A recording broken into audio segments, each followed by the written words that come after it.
Sure, yeah. Right.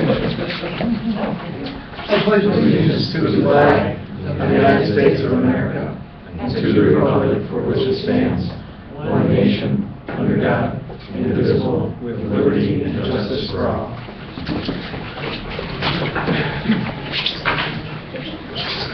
So we have open forum time for community. Are you with us? Anyone from the community like to speak?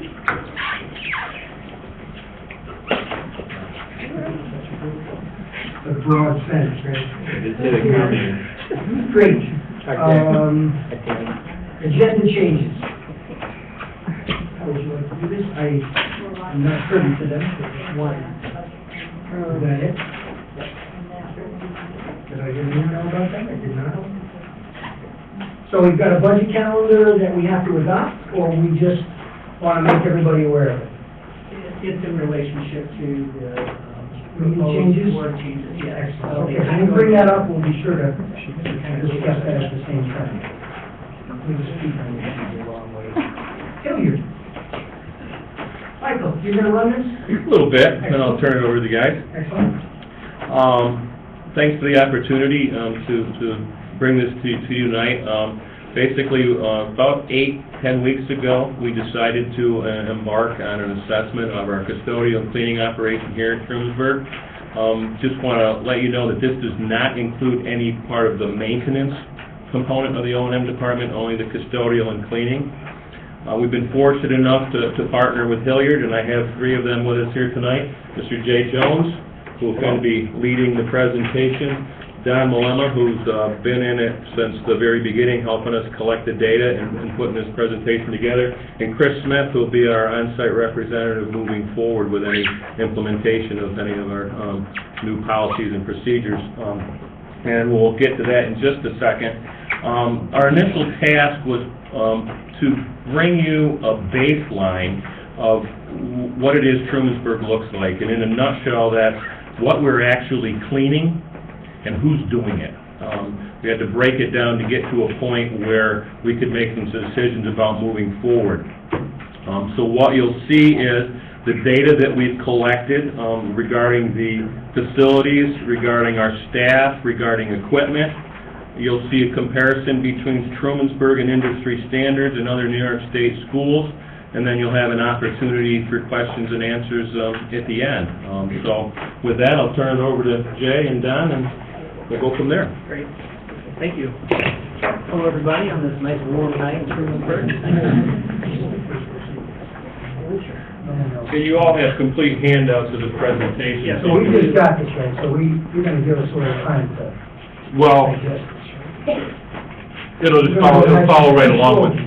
It'll follow right along with it. I can do that. Great. I try to do it in 15 minutes, too, so those 2 things don't usually go together. But again, thank you very much. It's a pleasure to be here tonight. I'm also a board member, so I know what it's like to be long-winded at these things. I will try to keep it brief. But at the same time, I want you to understand and comprehend the content and get a chance to ask questions. But, as Mike reviewed, we're going to talk about the process we've gone through with your staff. We're going to talk about some standards. We're going to talk about some little-known facts. So believe it or not, your cleaners aren't always cleaning. And then we're going to talk about some of the baseline findings that we're getting into that we found with your district and where we are in the process. And then talk about what are some other school districts doing. Our CAP program stands for Cleaning Cost Analysis Program. The 700 schools in the state, we have about 10% of the schools using our product. So that's just in New York State. Hilliard is a national firm. We have 26 regional offices around the country and lots of square footage underfoot. So we have a national comparison to work from. But we're going to be talking about New York State specifics as we go through this. Go ahead, Don. The process. As Mike gave you a quick overview, we've been in every square inch of your facilities. We've looked at every surface type for your floors, for your fixtures, desks, chairs, restrooms, anything and everything that Mike's cleaning staff deal with, we've assessed and collected that information. So we've pulled all that data to put into our database in order to do an analysis. We've gotten information from Mike and Kimberly on staffing, on hourly rates, on break times, on benefits. So the analysis on personnel as it compares to time, what your staff are doing in the 480 minutes of the day, we have all that information to pull out an analysis. Go ahead, Don. One of the interesting facts, just to kind of give you a baseline here, is of your custodial budget, almost 90% of that budget, 85, 86%, is really the labor associated and benefits associated with those personnel. Very little of that budget, or smaller percentages, into products and supplies that Mike buys to clean the surfaces, to keep the place clean.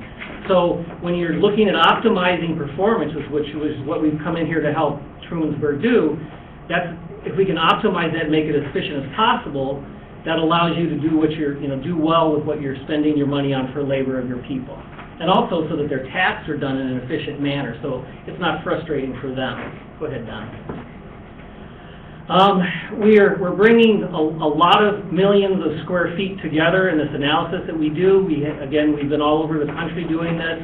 Our experience, our time studies, and we use industry standards to pull this together in order to give you what we call industry best practices. All the standards that are put in place from all the different associations, and I'll show you a few of those in a second, allow us to say cleaning personnel working day shift or night shift, these are the kinds of things they should be doing to clean a restroom. They're best practices. There's inefficient ways to do this as well as there are efficient. So we're looking at the best of those. We apply green cleaning principles and practices as we look at the optimization, and we're always staying on top of the standards. For example, I'm sure most of you have heard of MSDS sheets, the material system data sheets for a liquid or chemical or how the effects should be used. Those standards just changed. They're safety data sheets now, and it's through a Global Harmonization Act. Have you heard of all this? Well, your staff had to be recertified in that by December 1st. Those are standards that change over time. We're abreast of those things. Go ahead, Don. So this is what Mike and Mike asked us to do. I'm sure you've used that scenario before, haven't you? What should your staffing levels be? How should we balance our workloads so that they're fair and also balanced? Can we look at any improvements of performance or in quality as we go through this analysis? And then with that said and with that looked at, are there training practices that you'd recommend for us in order to retain the best employees and have best practices for them?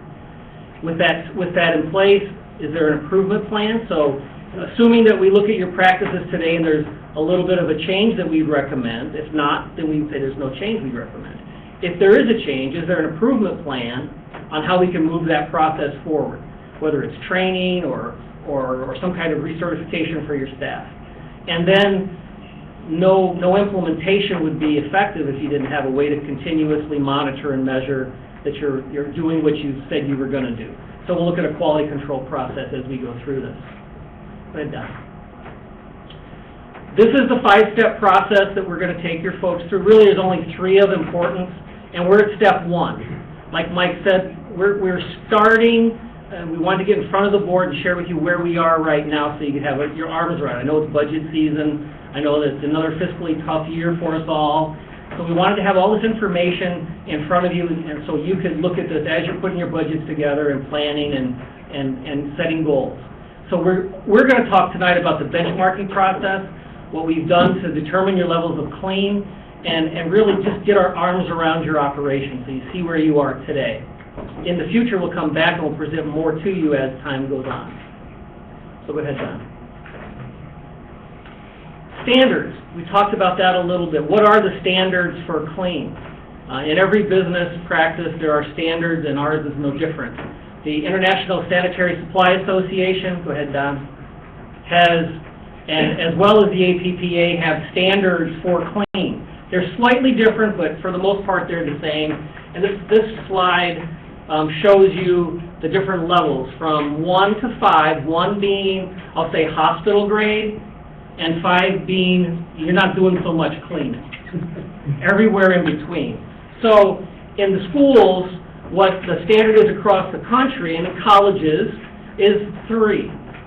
orderly and sanitary in critical areas, is a cost-effective and efficient level of cleanliness for our students.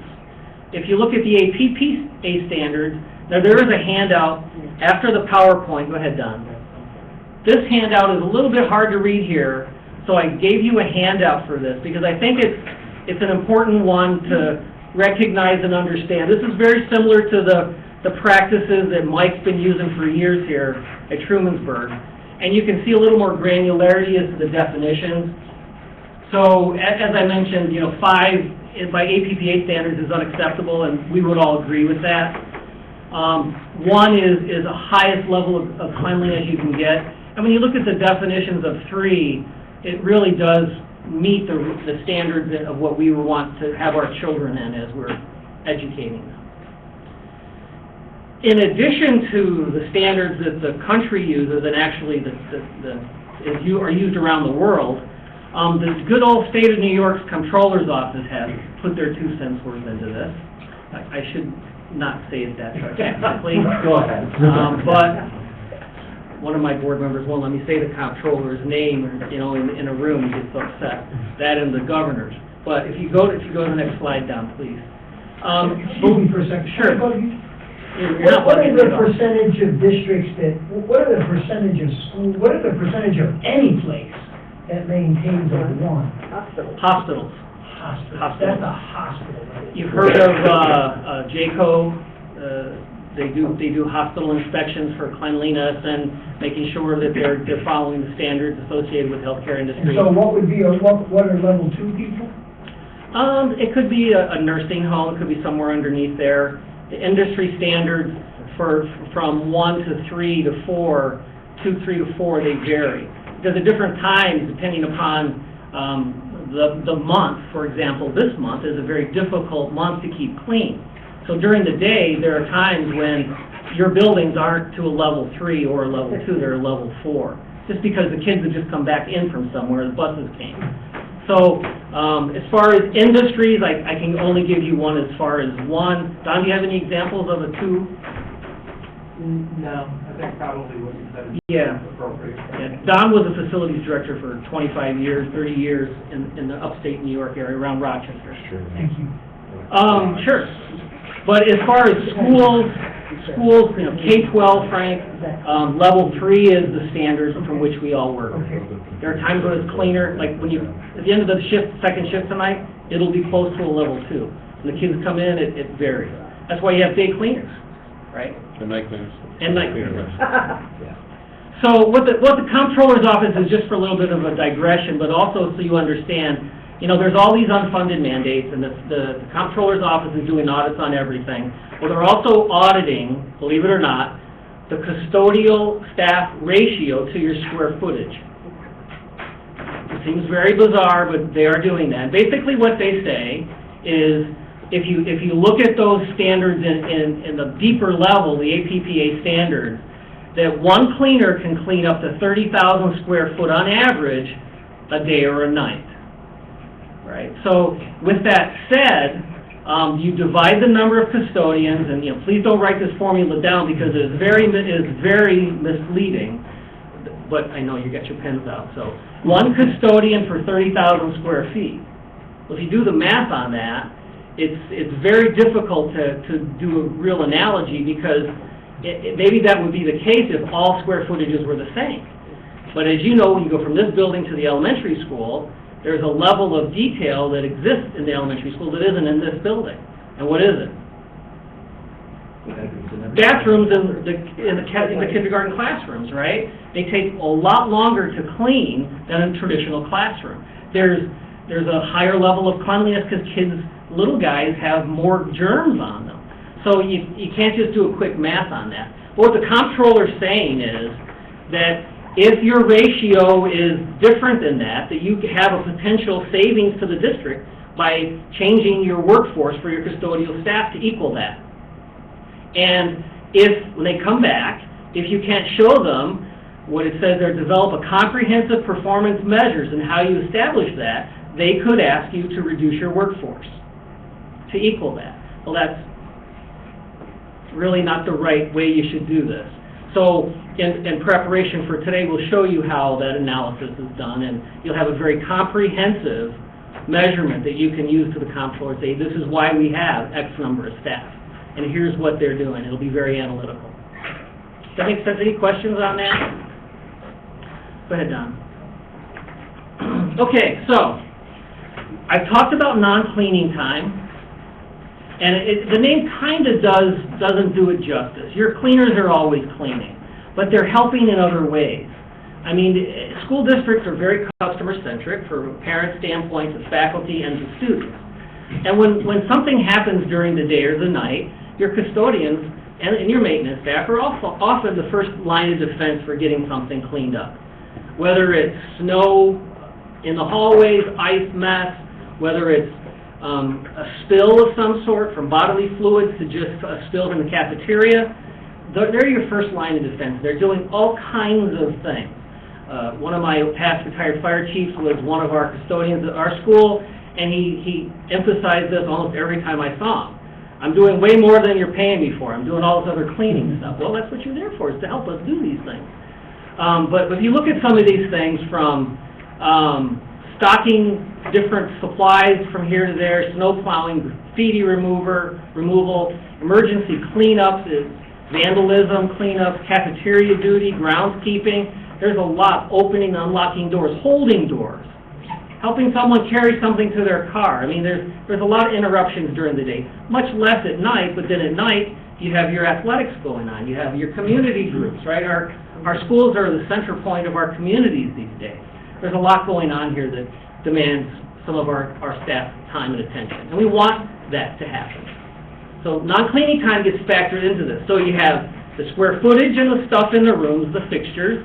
You have your personnel, their shifts, their hourly rates, their breaks, their benefits, their vacation time, non-cleaning times, all get factored in. The state doesn't do that. The state says, Comptroller's Office, one person, 30,000 square feet. It's just not a fair analysis. Okay, so go ahead, Don. At your district, this is now your baseline, beginning of your baseline. Any questions so far on how we got here, what we've done? We're doing good on time, how you doing? I'm doing all right. Good, so. You doing all right? Couple Another more 5 minutes or so? Let's start to get to the meat of this thing. We're in it right now. All right. This is the breakout of your cleaning costs. If you look at the colors or the numbers, whichever makes the most sense. In the beginning, I showed you a dollar bill and it said 80 to 90% of your costs of cleaning are in labor. This reflects that. Do you have this chart? Yeah. Yep. We have it in this packet behind the thing that you blew up, right? You may not. If not, I will make sure you get it. It's in the PowerPoint. There it is. It's in the handout. It's in the PowerPoint. It's not in the PowerPoint. It's not in the one Yeah, that it's not in we the got. PowerPoint, it's in the other thing that you blew up. That was on. Right. It's in the handout. So what this is saying, it validates that statement that if you look at your cleaning labor and your non-cleaning labor, it's a high percentage, way more than just the products and equipment that Mike buys for cleaning. So you're talking about 90% or so into those two categories. Go ahead, Don.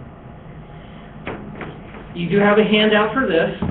This is taking, it's a deep look at the areas that we went into. On the far left, these are all the areas from classrooms to elevators. And the center column are the cleaning labor hours that we've assessed. Your staff on all shifts are going to be working in the 180 days that they're here, right? And the cleaning labor costs for that.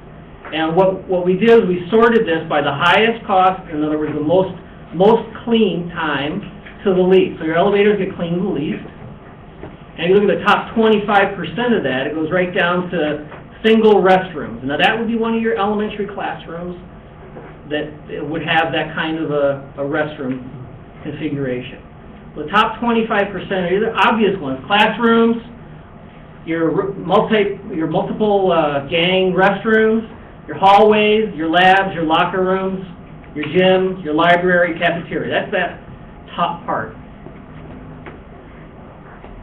Okay?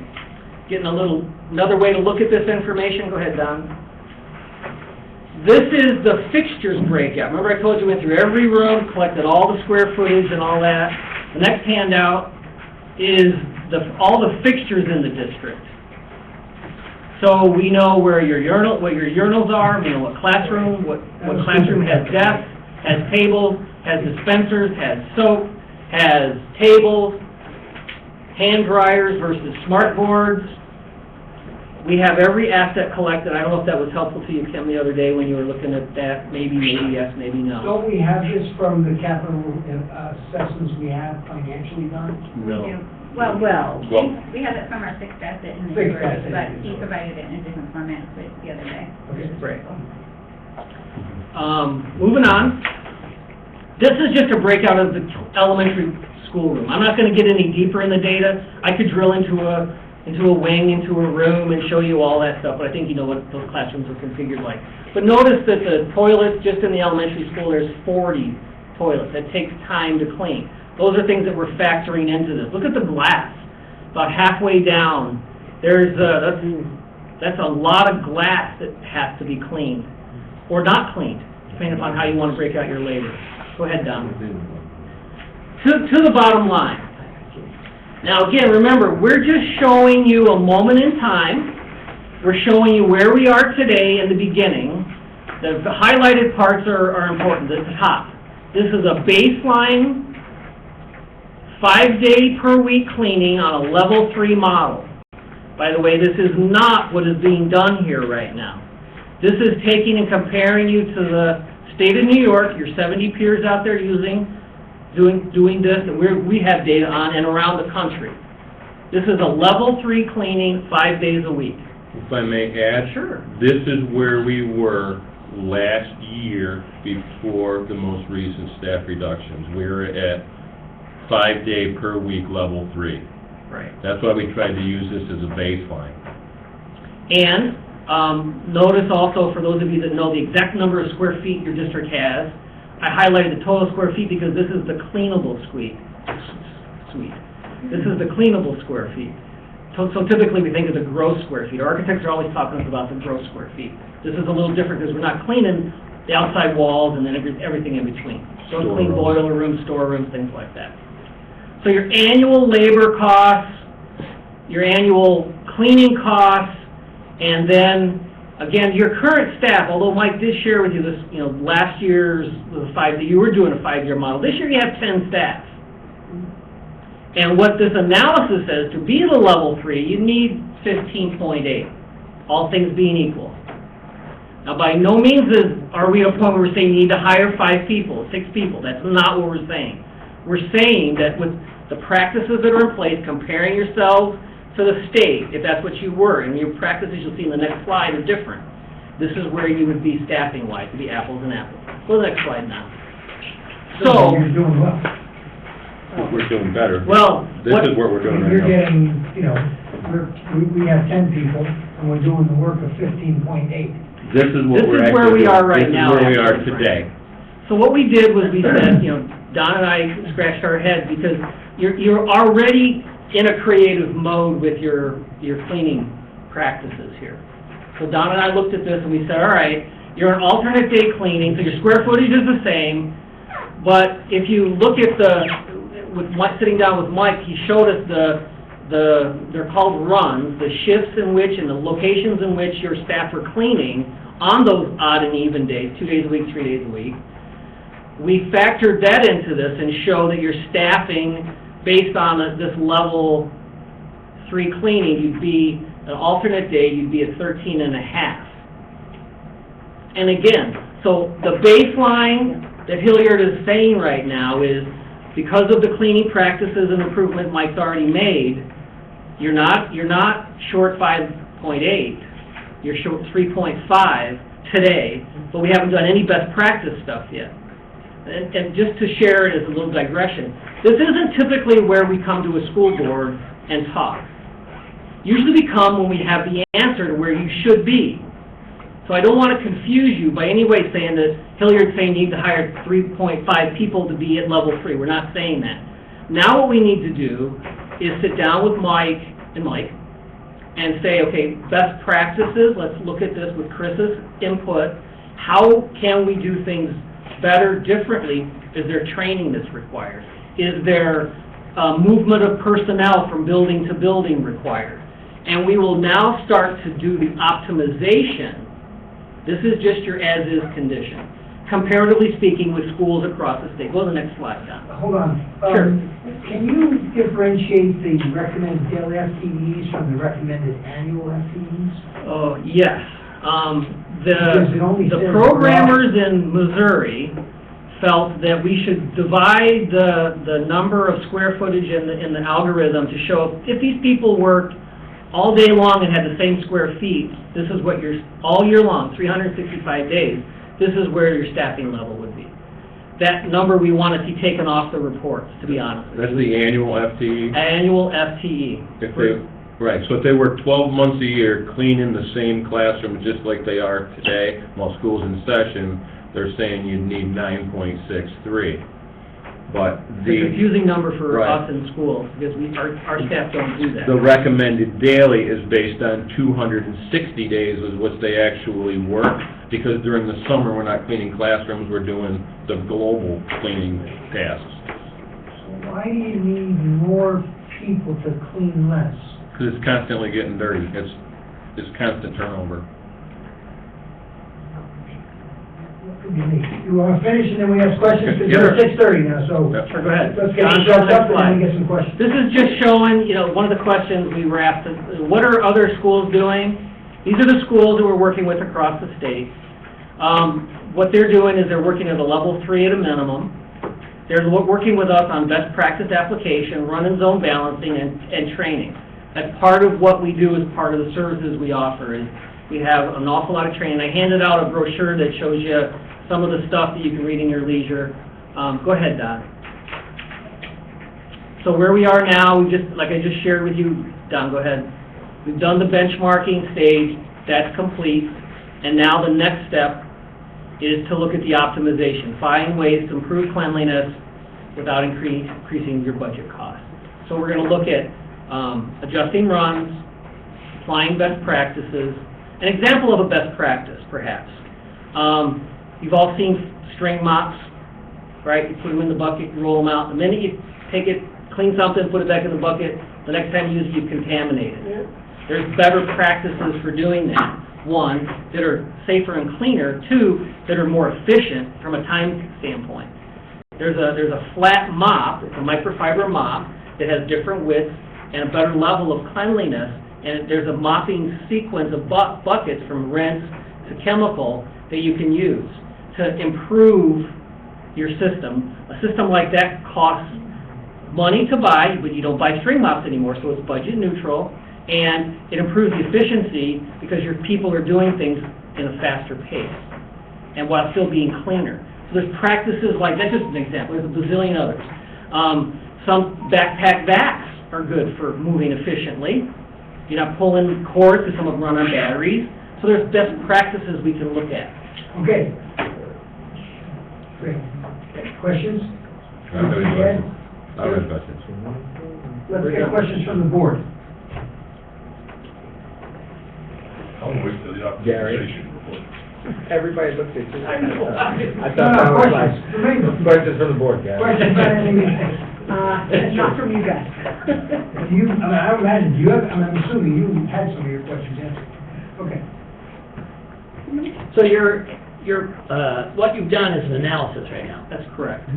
The next step is then to use optimization, implementation, recommending practices, equipment, that kind of thing. So, Or better using stuff you already have. Yeah, there's a whole combination of factors that come into that. Yeah. One of the things that kind of my target for the optimization is to make it cost neutral, as Jay has said, so that we don't take on any additional expense right now. work within our existing custodial budget if we have to buy different supplies, materials, or maybe an occasional piece of equipment, that we're within our existing budget right now, so there's no impact to that. We've also had several conversations about this optimization, and I don't think any of those best practices or anything that we put into place are going to, in total, equal 3.5 staff. I think the other thing that I still am not clear on yet is we are just now in our first school year with the reduced cleaning staff, and we've made some of these changes, but we're also into the hardest time of the year to keep these places clean.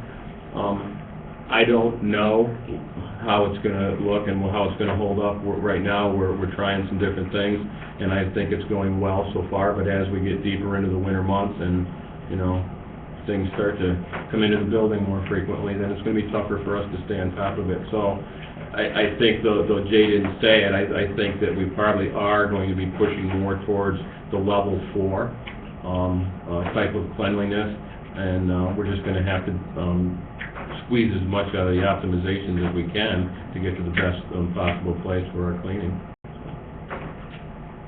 Is this a common scenario where a district has, 10 or 12 people working and need 2 or 3 more? Or is that? Up to 5 years ago, I would say that wasn't the case, but today it is. I mean, we know that With the pressure on the budget. the reductions we've made in our workforces have been across, there's been no department spared. So, yeah, but we are, guys like Mike are doing that same kind of thing all over the state, and we're borderlining getting down into level 4 cleaning by standard practice. And so there's a lot we can do to help that without keeping your budget neutral or improving costs. And that's what we're Okay, what is the APPA again? American Physical Plant Association. It's a standard that's used, it's an organization for colleges, universities, and schools. I've used American School and University standards over the years. They're not ASTM standards. These are set up by people who are members of this association, which are people like you or companies like yours? It's professionals in the business of schools and colleges. What's the time frame for the next step in terms of optimization? Right after the holidays, we'll come back in and spend some time with Mike, and How much time is that? There's some very minor things that we can look at doing, which would be very quick. It's like moving all of the trash cans and recycle bins to right next to the door, so somebody's not searching for them. I mean, that saves you 2 minutes a room, all this stuff adds up. So those things are gonna be very easy. Some of the more complicated things and shifting staff around, changing schedules, that's gonna take a little bit more to implement. Right now, my target is to have some recommendations to you in mid to later January, and probably some of the scheduling stuff around February break or something, to start implementing it, moving people around. Right now, we're just trying to get it done, and I don't want to throw too much change at them at once. We're going to move into this and study it.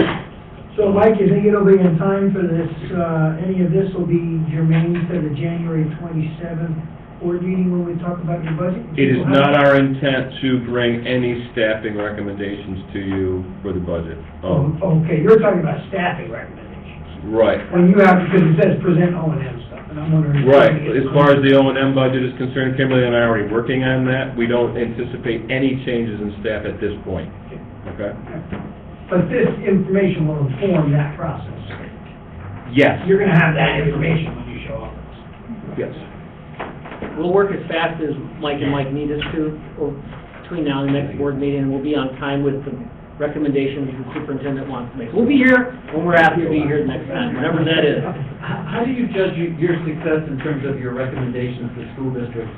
And second part is, how many have you been successful with in terms of a percentage? 70 we've been successful with, and how do we judge it? By the effectiveness of the implementations and the morale of staff, as the cost of implementation. So that's where we can say we're looking at being budget neutral or under budget, as far as what you were using for budget. In my school district, we've been using Hilliard for about 5 years. With one simple change, the flat mop example, we saved about $3,000 in products, and we were able to balance our staffing from like 1.5 per people, just by doing something like that. There can be some profound changes by getting into some best practices with things. Backpack backs wouldn't work for us because we have a couple of night cleaners who are about 5 foot nothing both ways, and they just aren't comfortable ergonomically on heavy people.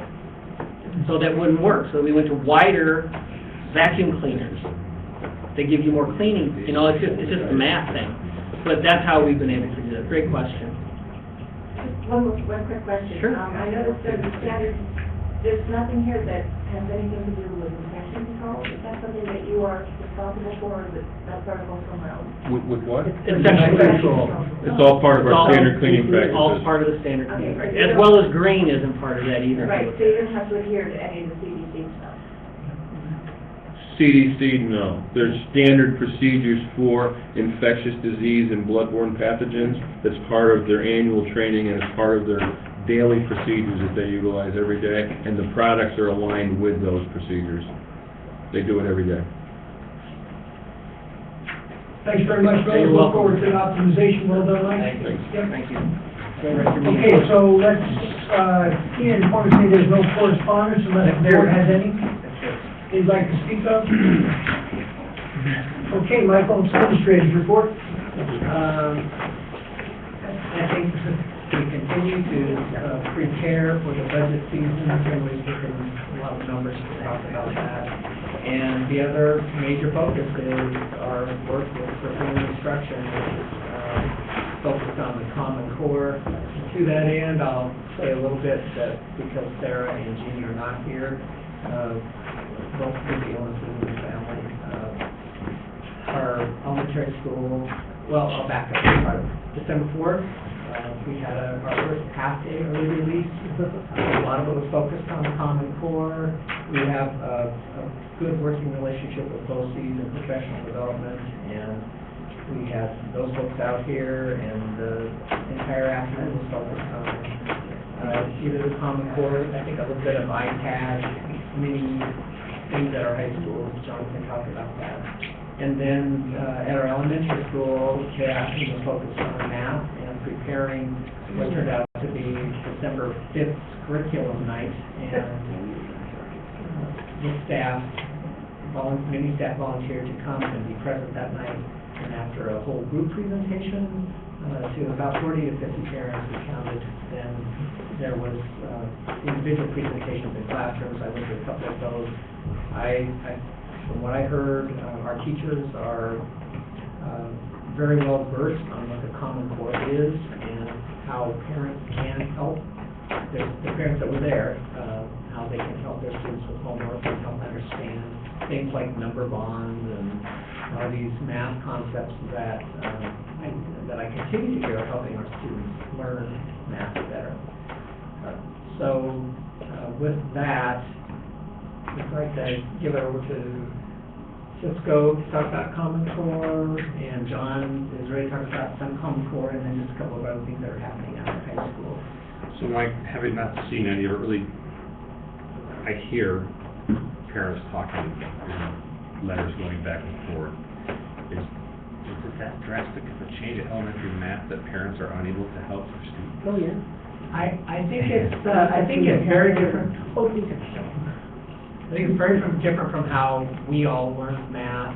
The first time I went into a classroom watching me teach, and then in our elementary school, there's a lot of vocabulary I wasn't familiar with. However, ringing the bell at Sure Save on Saturday, I heard a couple of second grade Girl Scouts who were having a bake sale. I asked them for fun about number bonds, and they just dove right in. Talking about number bonds. We had cookies and pies and all kinds of things, and they could talk about it, and they were confident, and they didn't seem to be expressing the fear or confusion that sometimes I think older patrons have, because we learn math differently. The old dogs, So trying to learn a I think new they're trick. doing okay, and the teachers are really taking it on.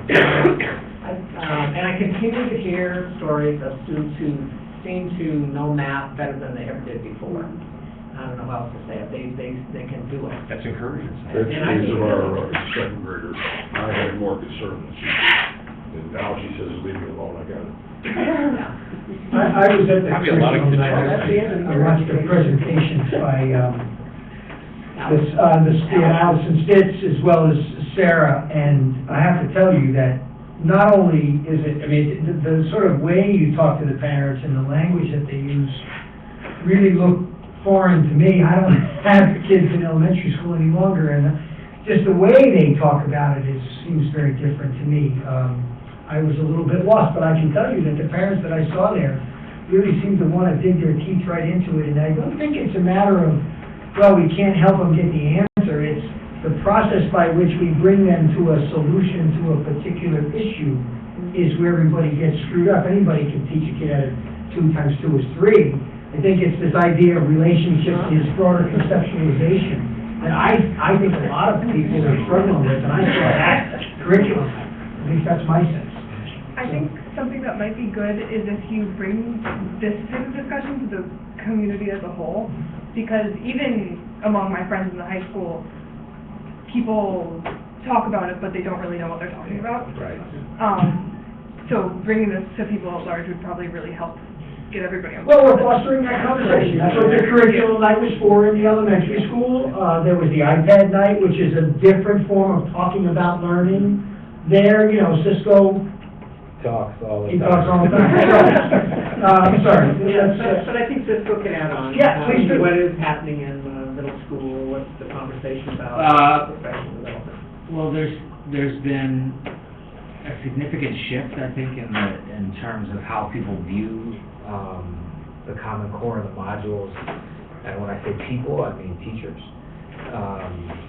and educators. I think, you know, going into it, everybody is sort of anxious and, you know, has a level of anxiety for not knowing what something is, how to implement something, you know, feeling like a first-year teacher and, you know, planning every night, you know, to try to decipher a new way of doing what we've always done. And so that level of anxiety mixed with the community's anxiety, mixed with the kids' anxiety about the parents' anxiety, about the, you know, The teacher's anxiety. it's just a recipe for disaster, right? So I think we've entered into a new realm where, you know, people are starting to finish, you know, you've heard, so there's Common Core, there's modules, right? So make no mistake, they are not the same thing. When people talk about the Common Core, it's a level of standards, and when they talk about modules, that's the curriculum attached to the standards. It's what you use to teach to those standards. So you'll hear, oh, the Common Core is crap, or, you know, my kids are coming home and the Common Core is too hard. Well, they're talking about the modules, which is different than the Common Core.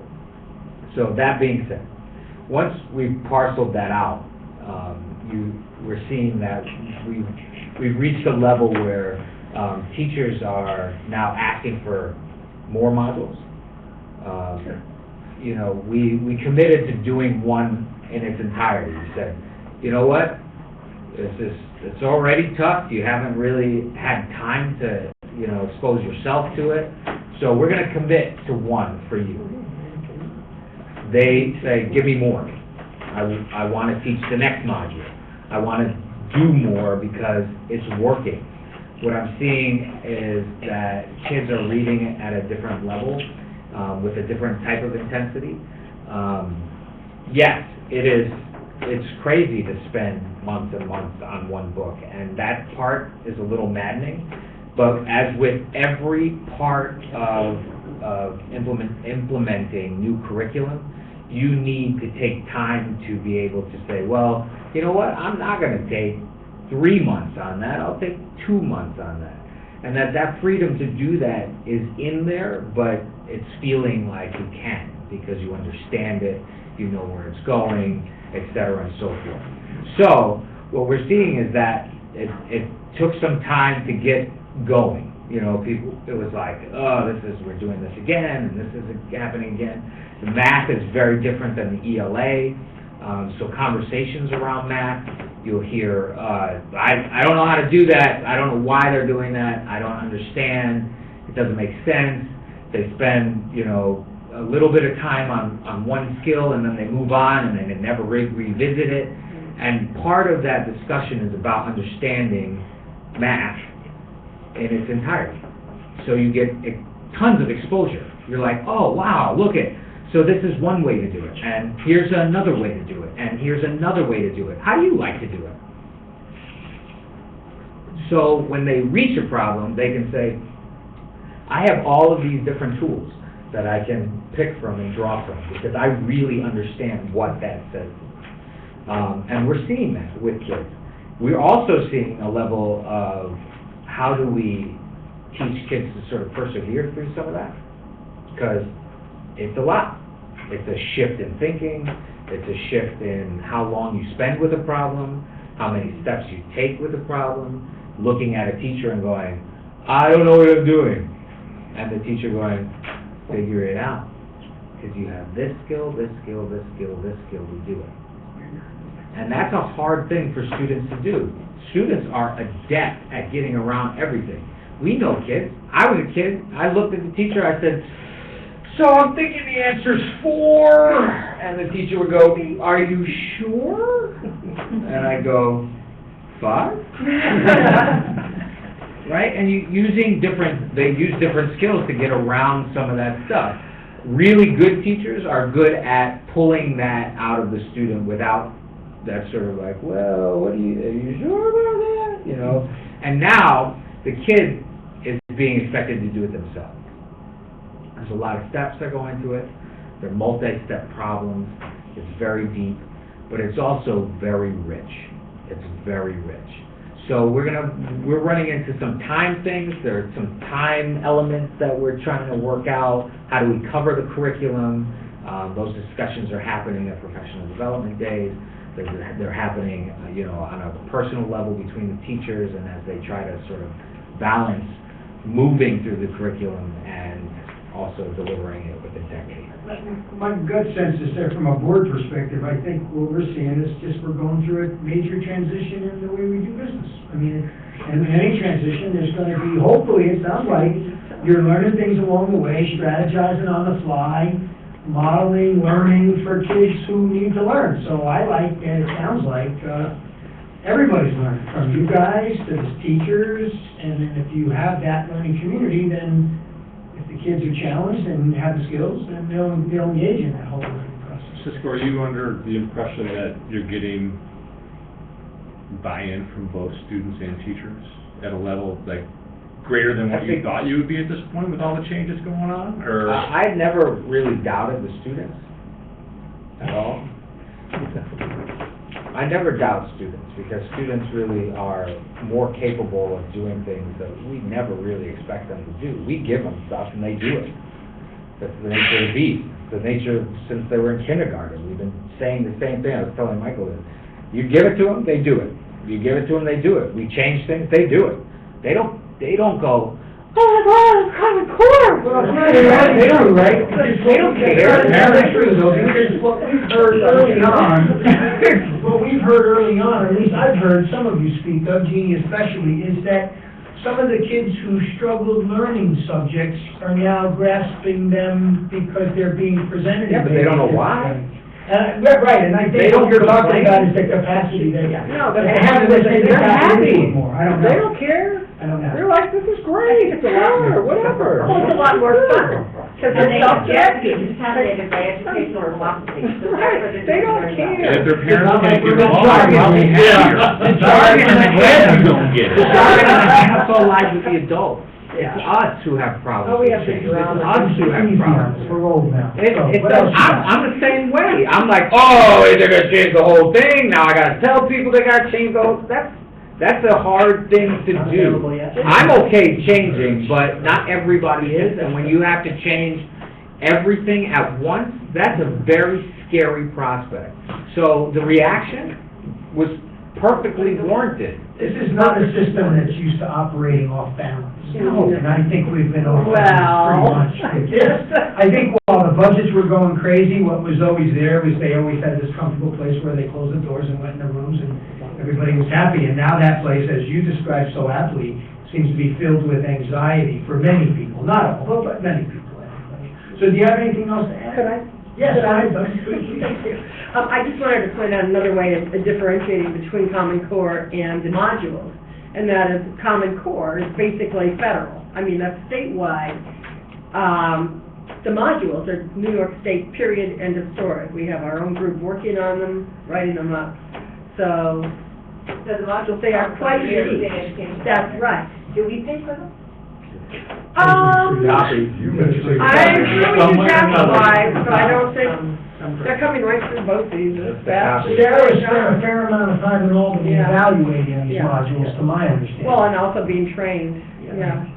Now, some districts have bought, my niece is an assistant principal downstate, and they spent $500,000 on Pearson system, which I believe we evaluated as maybe not the right move for us. So, there's a lot of options to go here, but to Douglas's point, We don't have the money. no. And the Common Core thing, that's what we did for the $700 million. That's right. We told, we wanted to race to the top money, this is what we gotta do for the $700 The last million step. the federal government gave us. So if we don't want that money, we can go back to doing exactly what we were doing before. But we also get to I'm give not it back. entirely sure how that's- No. They won't let you go back. Yeah, No, so we have to give it back. Yeah, in simplest terms, we are embarking upon this because we took the $780 million, which we had to take with But our too budget, few people I feel think. that. I'm pretty sure that's the way it is. Other comments? Just directing you. Because we're gonna we can revisit this also in. And I'm gonna talk a little bit, just, the Common Core implementation at the high school level is obviously a little bit different, because this is really the first year of implementation, whereas the other building levels have been in the process. This is the first year for everybody in terms of the modules, but just in terms of an awareness of the Common Core standards and implementing them, this is really the first year that we are truly implementing the Common Core. In math, algebra is the only content, it's the only class in math that is fully invested in the Common Core, in the sense that that's the one level where we're doing all of the modules, so that's high school, 9th grade math, algebra. It also includes the 8th grade accelerated class. So that's Mimi and Jeff are the ones that are teaching that, and I spoke to Mimi today briefly just to kind of get a status check, just so that I could bring that to you. And what she shared was, I think, in general, I think that she's feeling positive about the modules and the implementation of the Common Core. Her concerns are really more about exactly what you would expect, and what we've talked about before, in that we're talking about at the 9th grade level, very few of the kids that are in our 9th grade in that algebra class actually tested at the proficient level on the 8th grade assessment last year. Because last year's 8th grade assessment was the first one based on the Common Core. So then, basically think about the fact that these 9th graders have never been exposed to the modules and all of this Common Core aligned math content.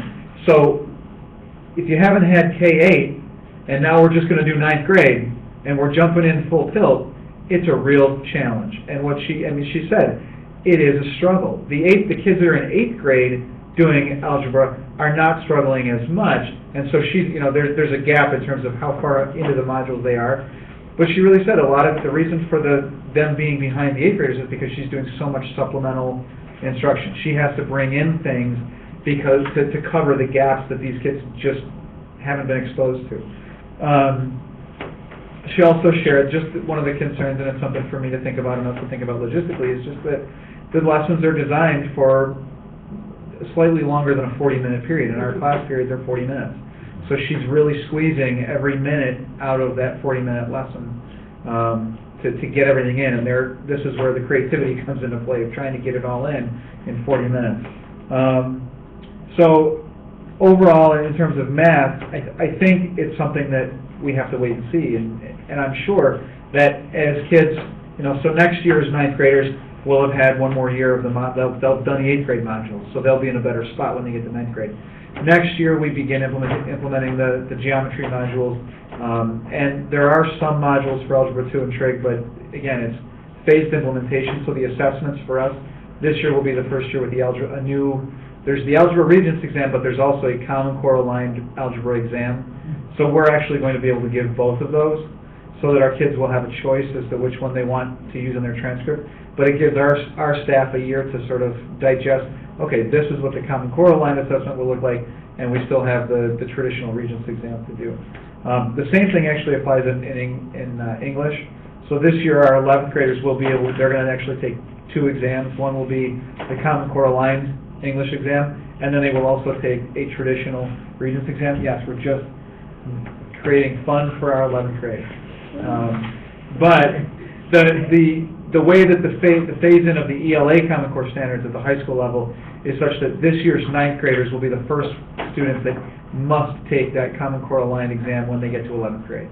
So this year's 11th graders will get both. Next year, we will be, as a district, will be able to decide which one we want to give.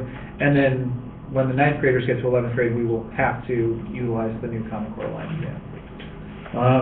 In terms of implementing the ELA standards, I think we're in a really good spot. Chris Ivert is doing all the 9th grade English, and she, having been at the middle school, has a greater exposure to the Common Core, so she did a ton of work over the summer to align our 9th grade curriculum to the Common Core. And so what she's doing is, the modules for ELA at the 9th grade level are not comprehensive in terms of covering the entire school year. So what she's doing is taking those and pulling from them as a resource. So our whole 9th grade course is really aligned with Common Core, but it's not specifically to the modules. I just observed her classroom just the other day, and one of the key components of this Common Core is this idea of close reading. And what she was doing was having students look at pictures. Instead of looking at traditional text, they were using pictures and combing through these pictures to come up with, to identify details. And the process of close reading is about looking for details and then formulating questions and then going back to your text to formulate answers to that. So to do a short lesson on how to do a close reading, instead of giving kids a big, huge essay to read, she gave, just look at these pictures and come up with a couple of details. Compare and contrast these 2 pictures, and now come up with questions that you can ask based on those pictures. So the whole process of close reading, but in a different, looking at it in a different way, was really creative. Wonderful example of teaching. So the one other thing with the ELA standards is that this concept of close reading and text-dependent questions applies in every content. So we've had the folks from BOCES here doing training, not just with the English department, but also with social studies and science, teaching them how to do close reading in their content areas. So when I go around and I'm observing classrooms, what I'm seeing is teachers that are doing a lot more with text. So we're reading an article in social studies, we're going right to primary source documents. We're not just taking the textbook and looking for the bold print. We're looking at primary source documents, and when it was great. I sit in Larry Vonderchek's U.S. history class, and he's asking the kids, okay, so what was the document? This was a couple of weeks ago I was looking at. But they were looking at a primary source document, and he's basically saying, okay, so what is the author's opinion? And why do you know that? And now why do you think he believes that? And then the kids are pulling stuff right from the text to defend what they're asserting about the author's opinion. So it's really making the kids think about and look at text more deeply and thinking critically. It's really cool. Do you want to transition and talk about the iPad night from the Common Core? Sure. The iPad night was not really well attended. I only had about 12 parents there, I believe. But the essence of what we talked about in that program was really how do you as a parent monitor and control the device. I wanted to give parents some tools because there are a handful of parents that are concerned about what their kids are accessing at home and looking for ways to manage their student's device.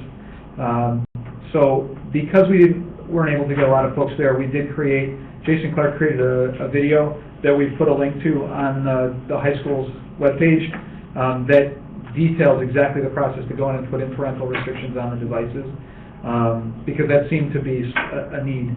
Did you take the lack of attendance as a lack of interest or a lack of just the time you spent? I think there's a lot of variables that played into it. I think some of it is, I don't think there's as many people that are as concerned. Most of the parents that were there were representing 9th grade kids and concerned about maturity level and ability to handle this. And, I mean, very legitimate concerns. I think the fact that the night that we had it turned into a snowstorm made it a little bit difficult for some folks to get, and maybe if they weren't really motivated to come, that put them over the top. And just in terms of the media and getting it out there and getting the word out that it was taking place, but, so we're gonna continue. We've talked about getting better at that, Yeah. right? About getting things on the board's calendar too, if we want to attend those sorts of things, and sort of, who knew there was a curriculum night and an iPad night? You did. Yeah, so that's one of the things we gotta clean up as a board, we gotta, those kinds of things gotta get shot to us on our calendar. And my goal is to try to, what I've been doing is I've actually learned how to update the high school webpage, so I've been spending a lot of time trying to look for things, more and more things that I can put up there as parent resources, so that folks can get We'll have access to another this kind of stuff. conversation of why you're updating the webpage in a minute. Are there questions about, do you want to talk about iPad night a little bit more? No, I mean, the iPad implementation in general, I'm really thrilled. Again, my report's already gone once, so I won't keep it too much longer, but, I've actually, one of the things that I do is I'm walking around classrooms, I take pictures of the kids engaged in cool stuff, and what I'm finding is that they really are being used in classes. I was in Sue Stein's classroom the other day, and they were doing a lab involving DNA and geophoresis, Yes, beyond my... stop there, go ahead. But the kids, I mean, they were using it not only to take pictures of their data so that they could save them and then reference them later, they're doodling on them to point out highlights, and then saving those pictures, emailing them to the teacher, tracking data. It's just neat to see the kids doing that. But real quick, two other just quick data points that I wanted to share with the board. I received our graduation rate reasonableness report from the state. It basically says this is what your graduation rate is for 2012. And so where I was really excited, because I thought we were officially going to be listed on our state report card as at about 94%. We're actually at 95.6% for a graduation rate for the class of 2012, which to me was just thrilling. And then that was just the high school, and then as a district overall, we're 91.7. And the difference for that is because those kids that aren't graduating tend to be coming from the out-of-district placements, our highest need kids, so it's not anything. But I'm just really proud of the work that's been done by my staff to get us to a graduation rate that's closing in on 96%. Congratulations. Yeah. You're going to have to set a loftier goal. Clearly. 101%. So and then the one other thing, and this is part of what one of the things that I attribute to our success is that teachers are, as I've said many times, the teachers holding the kids accountable now and not waiting until later. When I got a summary from the principal of the summer school a few weeks ago, and one of the points that was interesting to me is that we sent 12 kids to summer school this past summer as a high school. As a district, we sent 12 kids to summer school, which was the lowest of anybody in our region. The next closest was Newfield that sent 24 kids. The highest was Dryden, which sent 115. Lansing sent 72 kids to summer school. So this range of all of the other districts in our region, from 24 to 115, we sent 12.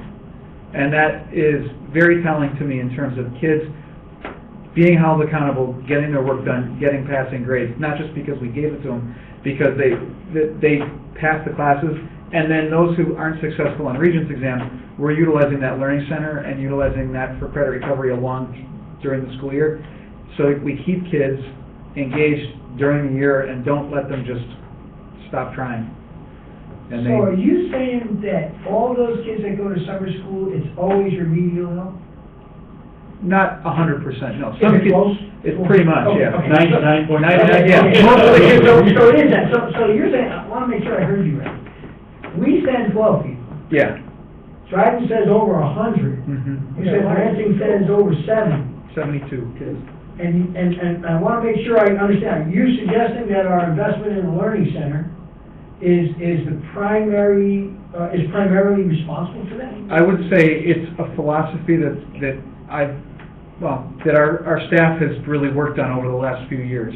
In that, if you're failing, I don't just accept that. You know, I have a personal philosophy against summer school. I hate summer school. I've never liked it. The reason for that is because in the traditional model, kids will fail the first marking period. A struggling student fails the first marking period. The kid says, forget it. I tried, I failed, I quit. And they sit through the class for the remainder of the year. They become disruptive, they become disengaged, and they basically blow off 40 weeks of instruction, knowing that, well, I'm just going to go to summer school anyway. So then they go to summer school.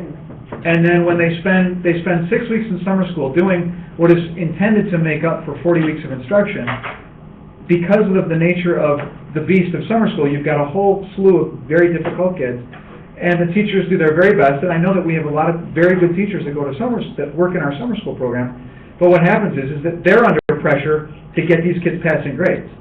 We send them to summer school so that they can get a passing grade. Those kids, who are a bunch of difficult kids, they sit, they're mild, they're passive, they get through, they get a passing grade, all's well and good. But the thing is that you can't make up 40 weeks of instruction in 6 weeks. And so when you look at the success rate of kids that go to summer school and then take a Regents exam, it's very, very low. Those kids will go to summer school and then they'll fail the Regents exam, and then they're right back where they started from when they come to us. They come back the following year. They're no further along except for the fact that they've got that credit. What I would rather see us do, and what I believe our teachers in this building really do, is that when a student starts falling behind in the first marking period, they pounce on them, and they make them do the work, and they keep them after school. And my counselors and the mental health support staff get involved, their support team gets involved. And then some kids will get referred to the Learning Center to do some credit recovery right away after one marking period. Or just because those kids need somebody to be a boot on their butt to get their stuff done. And so it's the combination of a philosophy of our staff and the interventions that we have in place between the mental health staff, the Learning Center, and whatnot, and a solid dean of students, that makes those kids stay on track and stay on target, and so they never get so far behind that they can't pass. So it's working, and I'm thrilled by it. Just want to make sure. Yeah.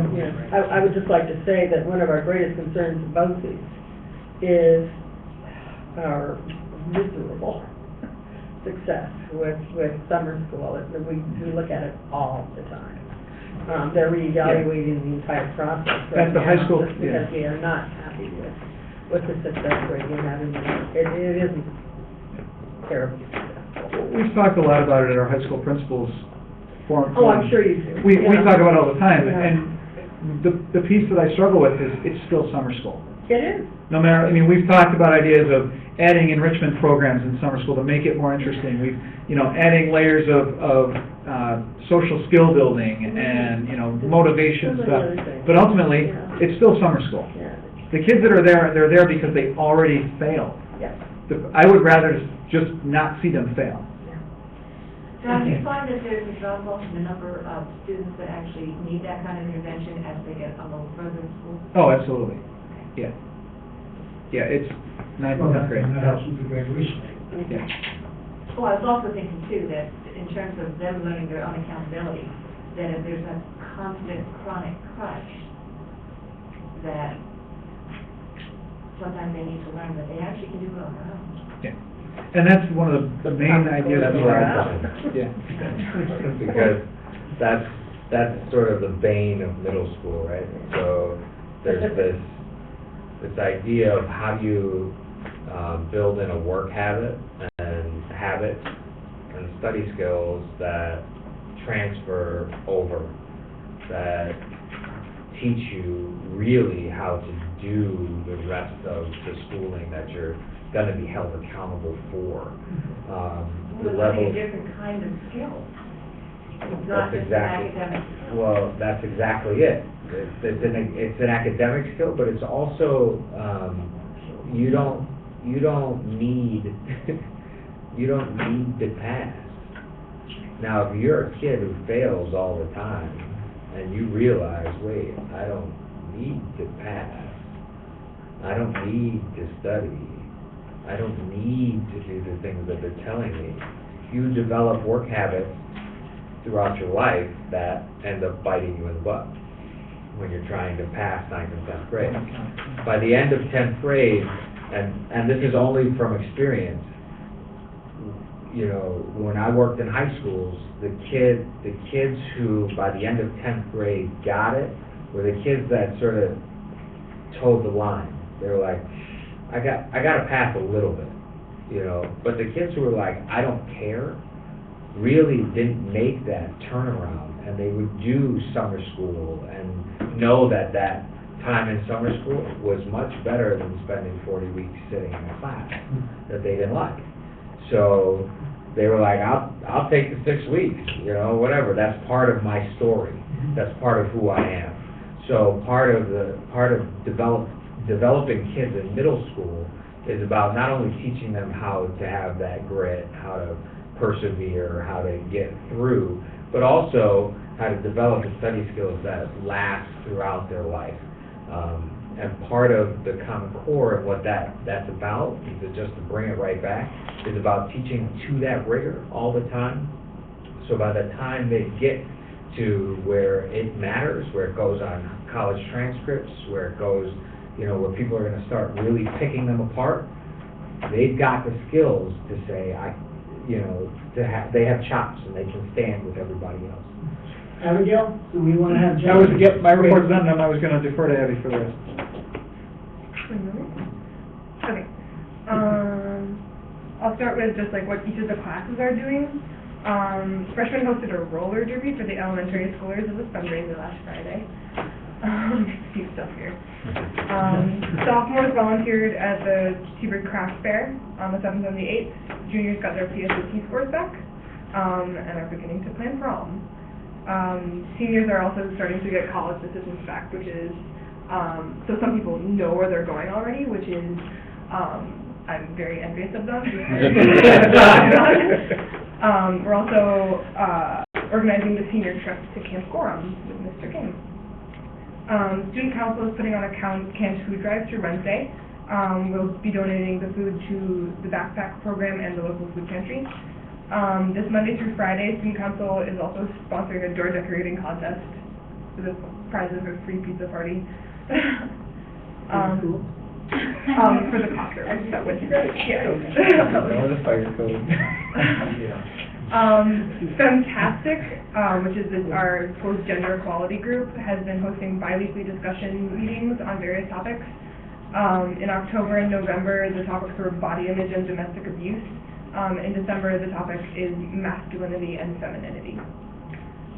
This past week, the boys and girls basketball teams fought hard, but both lost to Moravia and Watkins Glen. The girls played Dryden at Dryden tonight and Whitney Point at home on Friday, and the boys is that, except the places are inversed. So the boys are here tonight, if we wrap up. That was We can all go down and watch the boys basketball team.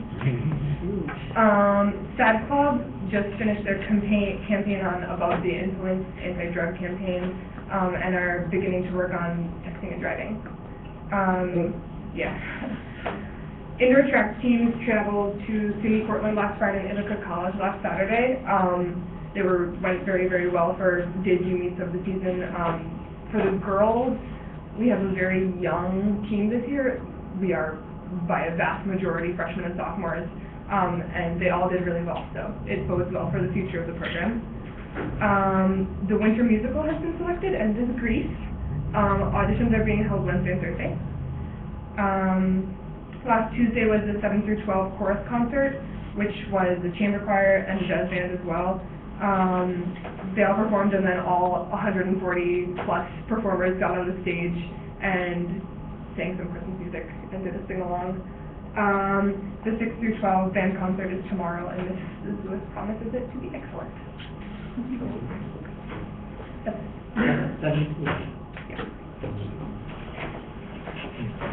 Thank you, everyone. It's a busy place, which absolutely what we love. Make sure we chat with Kimberly. We have a ton of cameras. I'll be brief, Frank. As no numbers No, I love to hear from January. you all the time. In front of you is the 14-15 proposed budget calendar, subject to change in bold. The yellow highlights are the board meetings and anticipated presentations on the budget. So I have been working on some of our budget forecasts, including ERS, TRS, health insurance, and what the impact to the district will be. But I will keep you in suspense and not talk about that until January 13th. What else? We just concluded the school lunch consultant, and we just met, Michael and I met very briefly with Jim Bigley, and he gave us a sneak preview to some of the recommendations he'll be making, but we are very optimistic that there will be some cost-saving measures that we can implement for the next budget season, and we should have that report mid-January. Bated breath. There's some exciting things that were already shared, so, to be concluded, or continued. To be concluded. Don't ask me. Continue. Don't ask me. No questions, that's it. Nothing? Yeah, nothing. Well done on the cleaning. What about the facilities, are we just sitting on that for a while? We'll set a meeting in January. Okay. We did not need to have a meeting in December. Now, once we know when the board meetings will be, then find that spot. I think BDA wants to come, they've sort of suggested to come, but they don't really have a lot to... We're waiting on SED approval and all of that yet, and that's kind of the key to Yeah, what and it's one of those things, Peter, where we could have them and they could sit there and then No, we... point now, but. That's, I mean, knowing us, we talked to them for 45 minutes about nothing that we actually needed to know. It's just, I know the approval in theory is somewhere between now and 3 weeks. Yeah, we're hoping the end of December, because that has an impact, I think, on financing, so. Right, when we can get our bids out. Right. Okay. But we have no reason to think we're off schedule. No. No. No. I know they've actually had some feedback from SED and actually made some comments back and correction in some of the documents, but I don't think it's 100% complete. How's the roof holding up? Good, Good. good. Can't have a leaky roof. Right. This year. Not this year. Mr. Bliss? Why, thank you. Well, you just don't see him back there. Sorry to be hiding behind the pile of AV equipment. Thank you for the opportunity to speak. As always, I just want to remind you that the things I say are on the information technology website, where I bullet the highlights of what's going on every month with the elevator pitch. And I think I just have to say right away that this is a really exciting time in schools.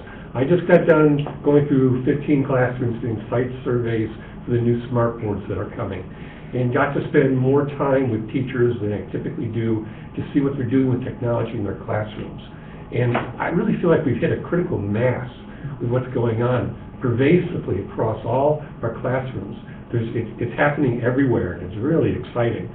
So not only is the smart board planning happening in the new LCD TVs that are coming and being planned for, but I'm getting stopped in the hall by teachers who just are so excited they got to tell me what they're doing. The high school health teacher will just had to tell me how they're using Apple TV to share and bounce the ball around, and who's projecting whose work is up in front and how it's transformed her classroom. And she's surrounded by a group of teachers who are all, yeah, mine too. And it's like, I feel like a celebrity walking down the hall. It's just such a wonderful time to be here. We've finished completing the new high school business lab. That's all brand new PCs now. We've kind of retouched the new lab that's in the middle school to make it even more useful to staff. We're now getting new PCs out to staff who've been waiting for these labs to get in place, and that's very exciting and transforming classrooms even more. And we've ordered a new backup system for the infrastructure to make sure we do a better job of ever keeping track of our data. So it's happening everywhere. It's just really exciting, and I hope you get some time to come into the classrooms and just, the elementary classrooms where there's like 4 or 5 different little activities of technology and reading, and it's really amazing. It's so exciting. Talk to me for a second about the Apple TV versus the smartboard thing. So, as I imagine it, from my knowledge of it, you've got the TV screen and the Apple TV, and so, students like Abby with her iPad device there, they're in there and they worked on something overnight and they would have said, oh yes, Abby, why don't you share that with us? She goes, does something, and boom, in Apple TV, That's right. everyone is looking at what's on her thing, That's and the right. teacher can push her thing aside or split the screen and have both of them, I don't know. Well, with a push of a button and an entry of a 4-digit code, any iPad in the classroom can take over the AV that projects at the front of the room. I'm sure we want to let everybody know that. It's teacher-led, it's all controlled and So, and that's something that differentiates it significantly from the smartboard in your mind. Well, Because whether it's a what I'm smart... getting at is, we're talking about a $99 device with an LCD TV versus a $10,000 Well- buy us into software, smart. A little bit of exaggeration, so we're maybe looking at a $6,000 device versus a $1,200 setup. So yes, a huge savings with the LCD TV, but those haven't arrived yet, they're still coming. So for now, people are using projectors and smart boards as a major way to put an image up on the screen. And so So we'll be they're not using using... the Apple TV yet. Yeah, the Apple TVs are out there, but they're being used with projectors and smart boards. We haven't yet put the new LCD TVs out. When we do, those will be used with the Apple TV as well. So all kinds of projection technology merge with the Apple TVs and can be used to share student work to the front of the classroom. Yeah, and it changes the environment. Well, it not only changes the environment, but it prepares them for the world of work. Yeah. I mean, this is how they are going to be communicating in the future. And one of our biggest complaints from employees has just been that, you know, the kids they get have no idea of how to use these devices in a socially responsible fashion, because for years they were not allowed to use any of that in the classroom.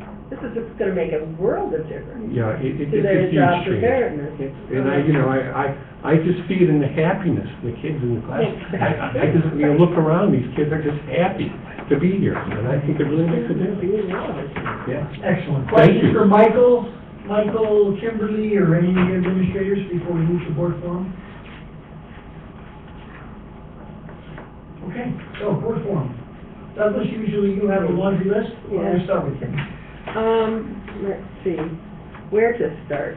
Last Thursday, I guess, I attended the Winter Law Conference in Rochester, with NIDVA, and it was a 4-presentation, conference of some pretty,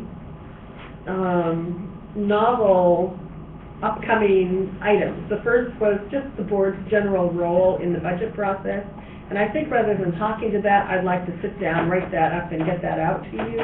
Some really great ideas about just how to present things to the public, and how to balance costs versus, sadly, costs versus, staffing and programming and all of that. And ways that we can creatively, between boards, between schools, maintain programs we really don't want to lose.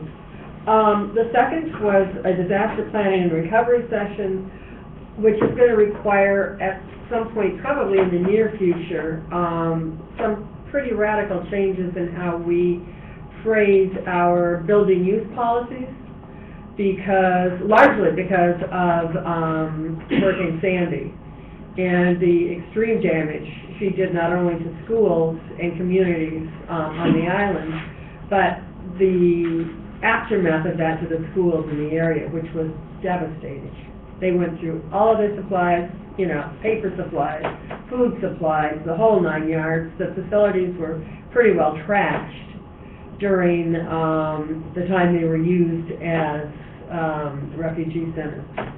So the legal beagles are requesting that at some point in the near future, we begin drawing up contracts with the Red Cross, for example. If you're a Red Cross registered evacuation center, particularly in areas of flooding, so that it's very well understood who is responsible for what period, for what, piece of that program. Are we a Red Cross then? Not any longer. I will tell you that our local Red Cross has updated their application to the district, and it is extremely comprehensive, and it does cover a lot of what you've just said. Unfortunately, one of the requirements now to be a registered shelter for a disaster like that is you must have an on-site emergency generator to run all of your emergency systems, your boilers, your exit lights, your fire alarm system. We don't have any emergency generators. So legally, we cannot be a Red Cross disaster shelter. And that may be the default for a lot of us. That's the line crossing, in children. Excellent. What else, Douglas?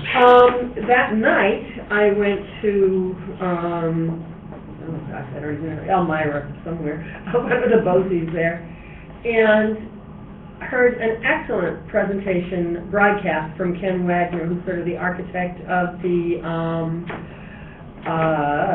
data portal thing, and It was really kind of a relief to hear him talk, because it's quite clear, despite all the angst that's still out there, it probably is not going to happen this year.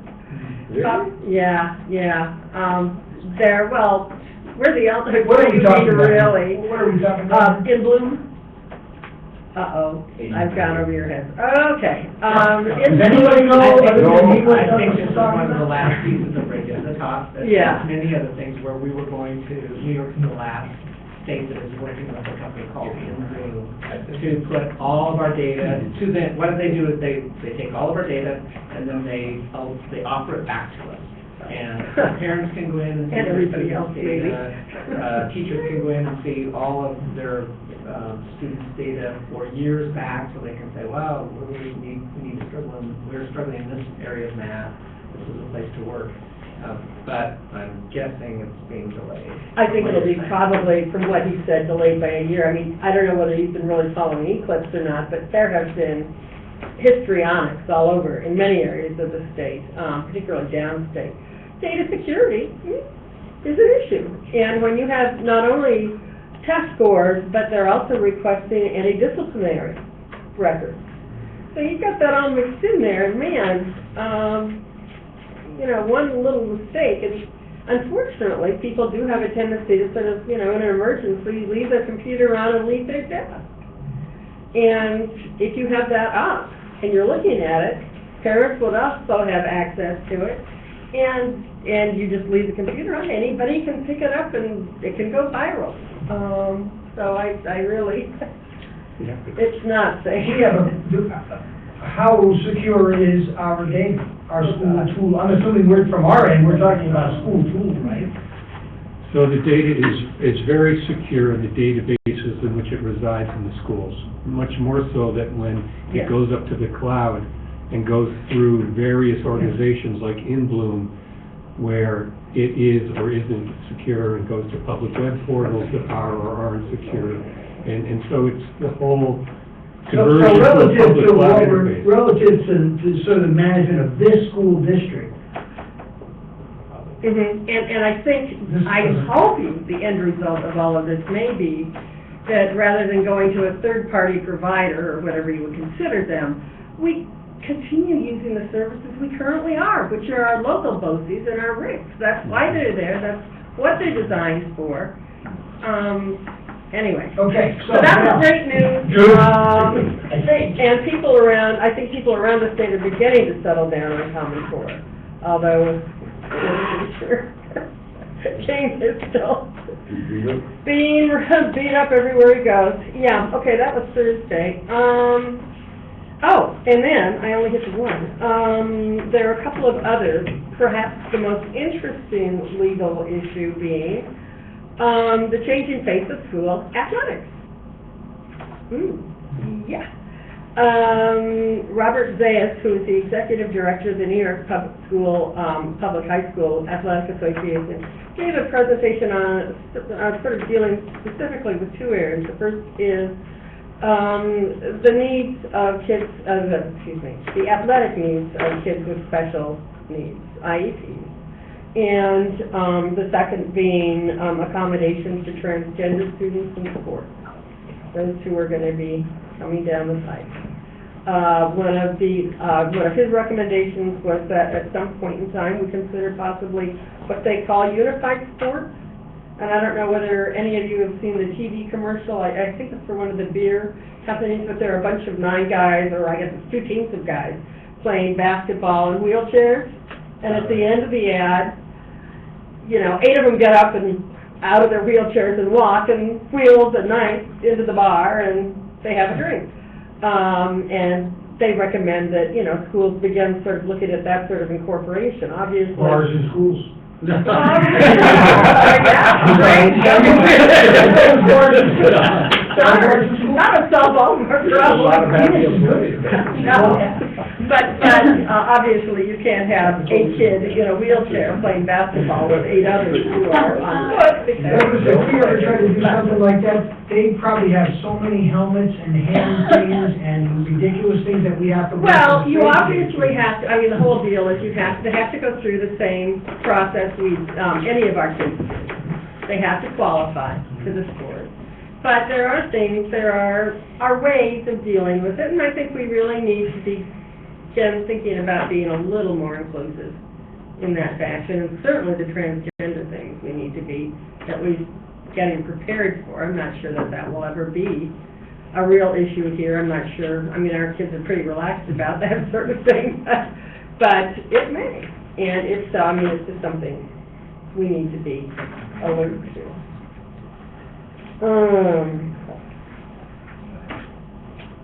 And finally tonight, the Regents today rolled out their recommended budget for New York State for the 2014-15 year. Recommended an increase in spending, I believe it says, Michael, was slightly over $1 billion.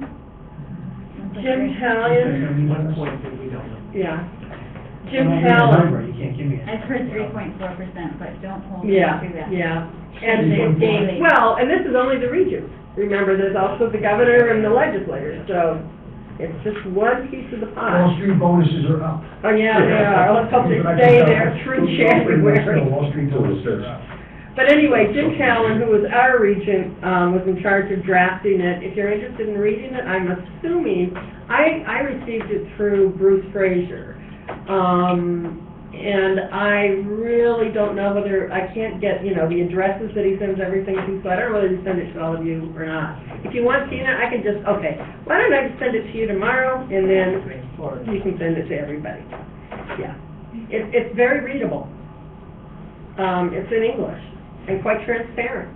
And you can sort of see why things were weighted, high needs rural and high needs schools are obviously targeted for the majority of funding, so, or at least for a substantial increase, and they really are looking at trying to get rid of the GEA completely.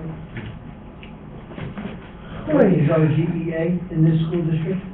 Cap Huh? elimination. What- Oh, the what is the dollar number? amount, over the last, That's what I was gonna say about 1.4. Yeah, and unfortunately, as it levels out, it begins to hit the small rural schools harder than the larger downstate. Yeah. So they have. Well, and the guy from rural schools that was what the Yeah, discussion was last time, that's we right. about star exemptions, right? Yeah, All of these things start to come They into do. play. and so they're padding Mhm. that for small. So we like the break, but we don't benefit from the money. No, we don't. That's it. Board forum, other ones? Because I got, you got some? I have one, if this is the appropriate place. I'd like to ask the board to consider shifting our meetings to another night. I unexpectedly am teaching at SUNY Cortland spring semester, which starts January 20th or so through the end of April. And it's on Monday night. And I don't have any say in that, obviously. So, which would effectively preclude at least me from attending any of these board meetings. And during budget time, I feel that Oh, no. if we could do that without a terrible amount of inconvenience to the rest of the board or the administrative team, I'd appreciate at least that consideration. What about wiggle from you? What about wiggle from the college, changing the night? Are you the lead instructor? No. Oh. Could I make a request that if we change the night, if it works for everyone else, it be to Tuesday? Hold on, let's take one thing at a time. Okay, well, I We're gonna just take one thing can't at a time. So change the end of the night. the answer to this question is somewhat of the board, but it's also with sort of the broader, especially with this new budget planning document. Where are you guys at with, Oh, Lord. Well, We're flexible, but we need to get it locked in, because, yeah. I guess I would say, I mean, everybody that has their calendar and their things, I don't hear about a lot of conflicts on Tuesday, but I don't know all the sports and things that happen. I don't know if they're locked in on Tuesdays or anything like that. I just have both these on. so let's take our temperature on this. Where is everybody at on this changing? Yeah, I'm relatively flexible. I have another board I'm on that meets on Monday that I've missed it. So I could go a different night. Okay, Glenn? Tuesday or Wednesday only though, Tuesday, Wednesday only. not Thursday, Friday. Okay.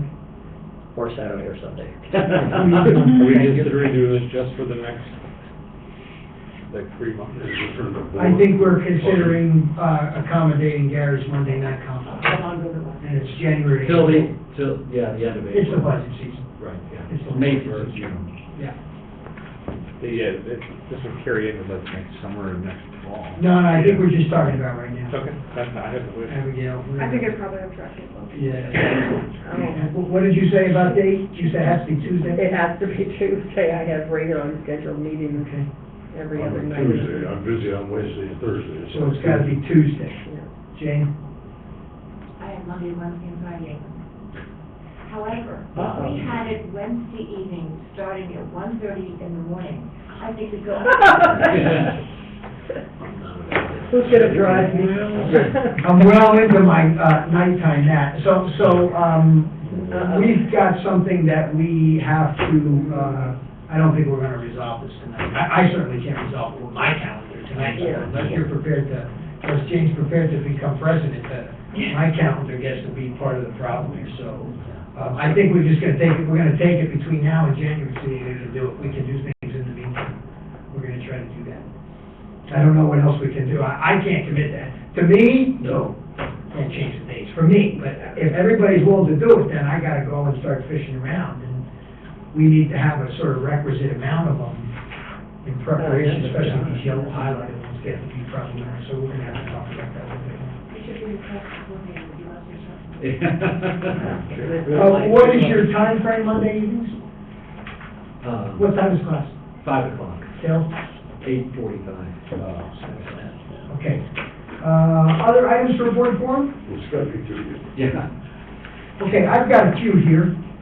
I wanted to thank Jeannie, and John also for sort of making me aware of their 2 nights. I'm glad to see, I sort of want to commend the administration on sort of keeping the conversation going. I mean, I think we have to commit to making sure, I think from my perspective, as a board member that looks at things from 30,000 feet, I think the idea that our schools are sort of trying to figure this out, it sounds like the language that you use is that we're learning, so I just want to commend everybody on that.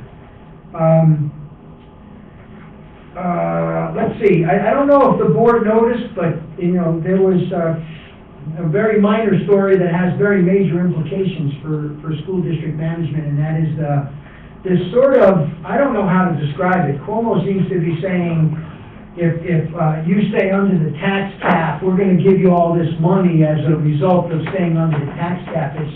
It's the most sort of, it borders on sort of, it's just, I don't even know where to begin how much it aggravates me.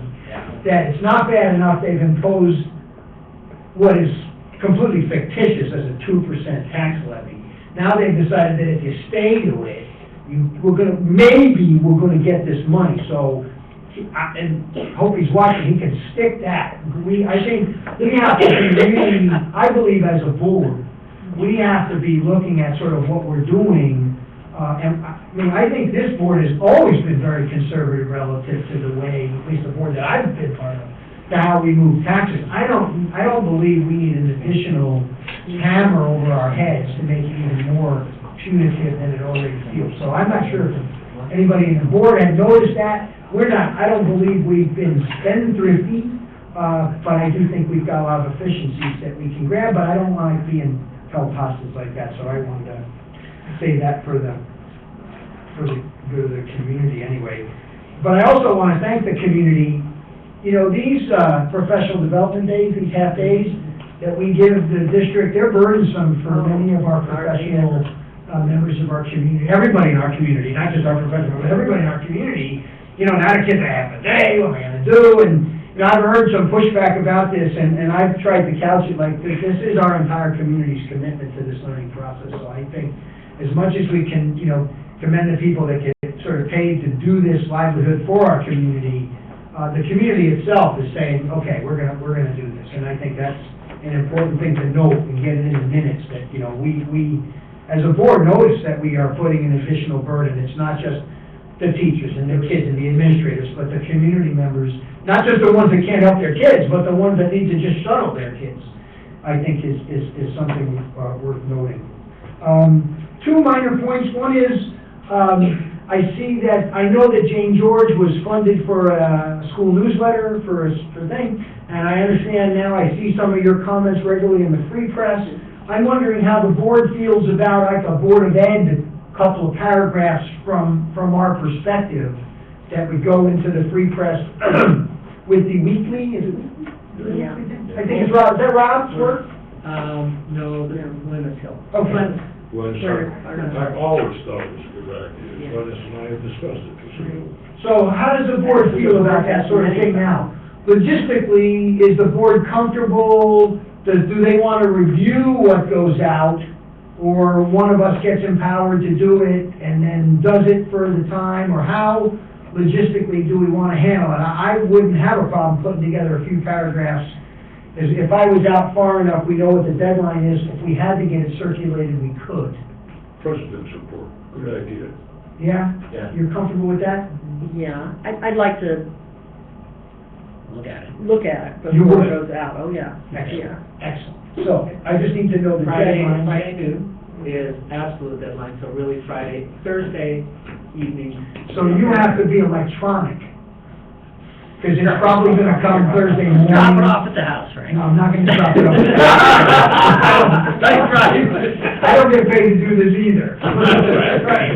So if you wanna see it, it'll be in electronic I'll follow form. Tina's, runs through Tina. I'll run through it. Right, yeah, look at it. That's probably what I'll do, is I'll just ship it. And can you get me some, little deadline sorts of things, so we can get that there. All right, good. So I'm glad to hear that.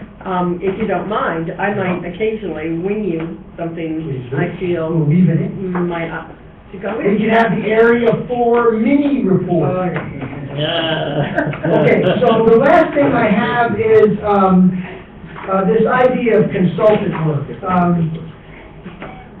Who knew so much about cleaning? Who knew that I cared to know so much about I cleaning? did. We're not gonna get to that. And then we have what I've already seen some preliminary updates from our food service thing. And I wanna say something to the board that I really would like us to chew on hardly, and that is, the value of having outside eyes look at our operation here. And I don't think there's a corner of this operation that we wouldn't wanna continue to get more eyes on. Kimberly has them on her in the auditing world. We've heard from the scheduling thing. I think we want to talk about maybe bringing in somebody to help us with scheduling and having a fresh pair of eyes looking over your shoulder, giving you more to do. Doesn't that sound like something you're really excited about? Well, nevertheless, it's entirely possible that that might be something we might want to consider. So I want to take the board's temperature on maybe charging the leadership with considering having a more broad operational assessment done from an educational and scheduling and contractual perspective. Where are you guys at with that sort of thing? Depends on how the cleaning part comes along. What? We're gonna separate the cleaning part out. No, No opinion? no, I think it's wise to have reviews and look at processes and see if there's ways to improve them. It's not a financial burden, right? I don't know. How much do these things? I budgeted for it. They're not free, no. I mean, it's 10 grand, right? Last fiscal, I budgeted 30,000 for any consulting that we did, and the school lunch was just over 10. So I think we're probably maybe looking at more because it might be broad-based. These two we've done have been very narrowly focused. Right, and that's good too, because it really allows you to drill in. I think this might be a little more broadly where we want to look at scheduling and contractual stuff as well to see if we're sort of, not that I don't trust these guys, but I think maybe a fresh set of eyes might be helpful. Well, I thought we resolved to do the scheduling, part a while ago. Okay? I thought that was already underway. I think we discussed it. We're discussing it again. So what do you believe would be sort of the next step in moving this along? Because it doesn't sound like anybody's in objection to this. Do you, Jane, you have a the concept I think is a good one because the idea of fresh eyes, okay. But I think we also need to consider very carefully where we want to spend that money. And that kind of information should be a dynamic between what we feel might be a problem, but more or less what you fellows feel that is an area that you could really use some help. So long as we maintain an open dialogue and not just in our infinite wisdom, tell you that this is what we think you should do, I'm okay with it. Right, I think that's a good clarifying point. I don't think we're looking at getting outside eyes on these things as because we want to know. My sense is, let's just if there's an 800-pound gorilla, let's throw it in the middle of the room and we'll start talking about it. But I also think that your comment the other day was to be able to provide more resources for these people so that they can become very efficient in what they're doing without taking on and why are you doing the website again? Don't answer that question.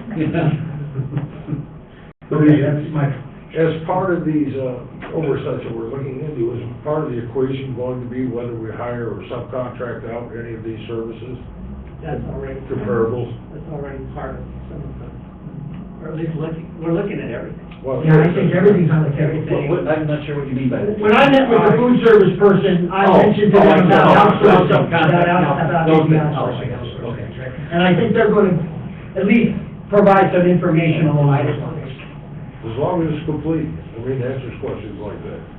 I'm good with it. So what do you imagine is going to, how does this? I think this is it's a challenge to find that, because we're going from this slice of our world to this big umbrella. So I think the challenge will be to find the person, although I did a little looking out through the listserv for the Superintendent's Association, and some names and one organization kind of came up. It wasn't solid, I'd have to follow back up on it. The challenge is to find that right person, or it could be a group of people. Sometimes there'll be like some people sort of bond together and they provide a service. So, you work in the consultant world, right? When we were going through the hiring of Michael, we had that, I think we used it, we used both.